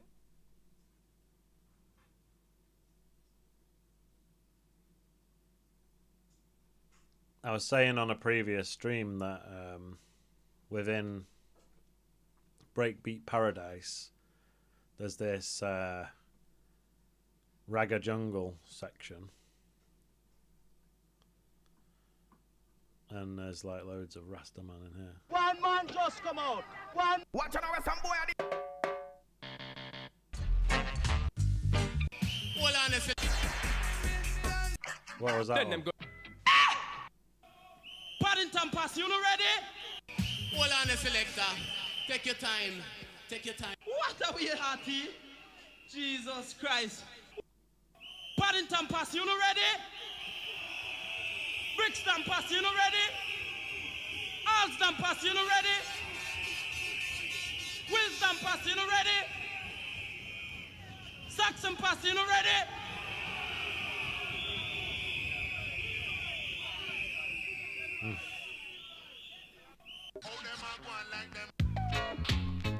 Absolutely love this one. I could just listen to this loop going all night. Ooh, yeah.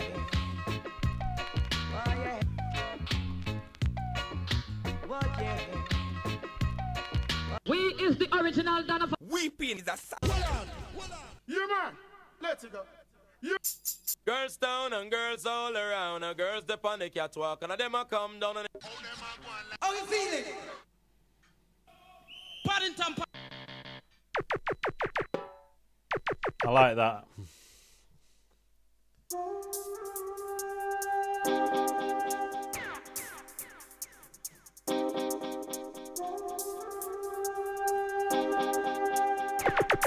Enough sound can't play them tune for real.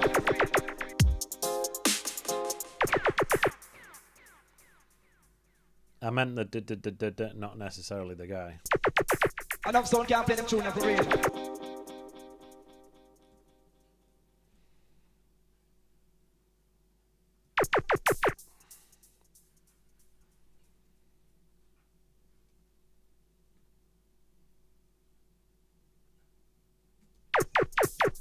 No,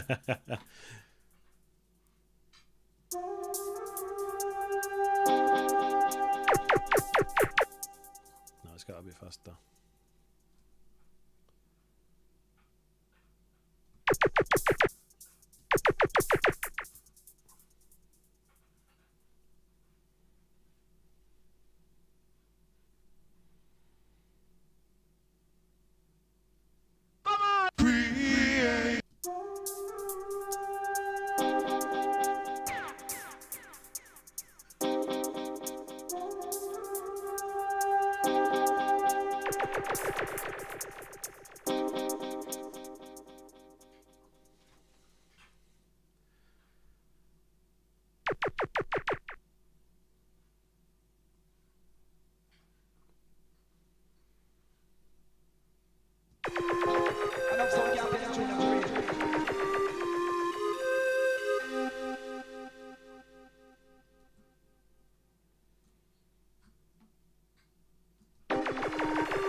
Enough sound can't play them tune. I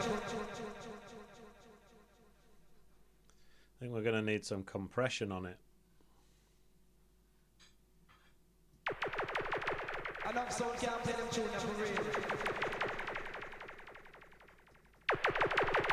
Enough sound can't play them tune for real.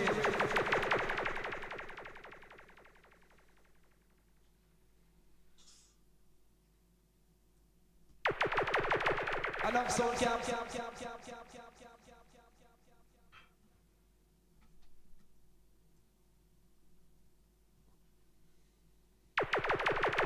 Enough sound can't play them tune for real.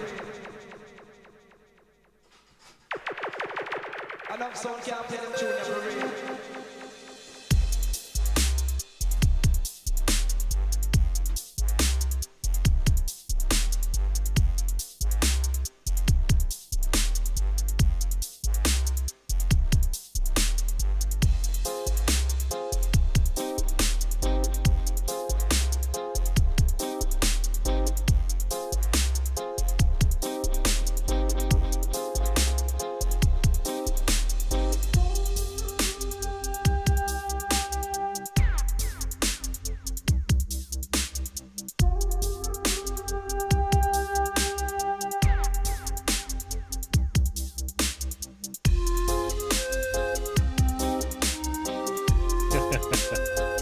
How's that flute?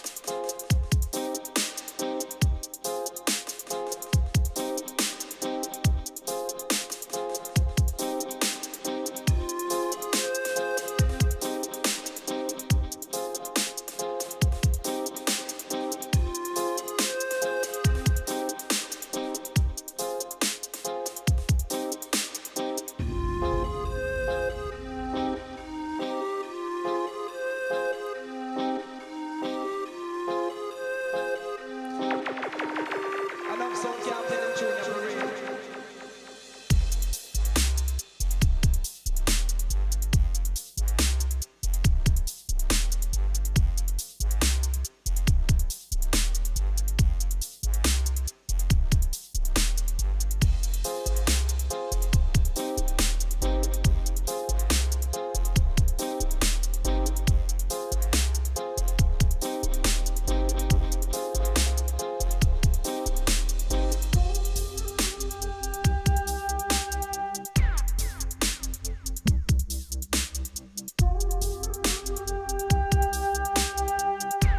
So what's this then? Oh yeah, that was like an extra snare that I chucked in. Put that in the drums group. And then this.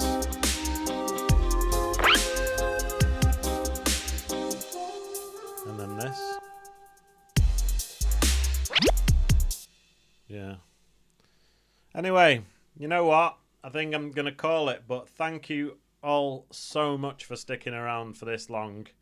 I've really enjoyed making this, and I hope you've learned something, and I hope you've enjoyed listening to me make it. So big up yourselves, thanks for joining, and look out for some more tutorials coming soon.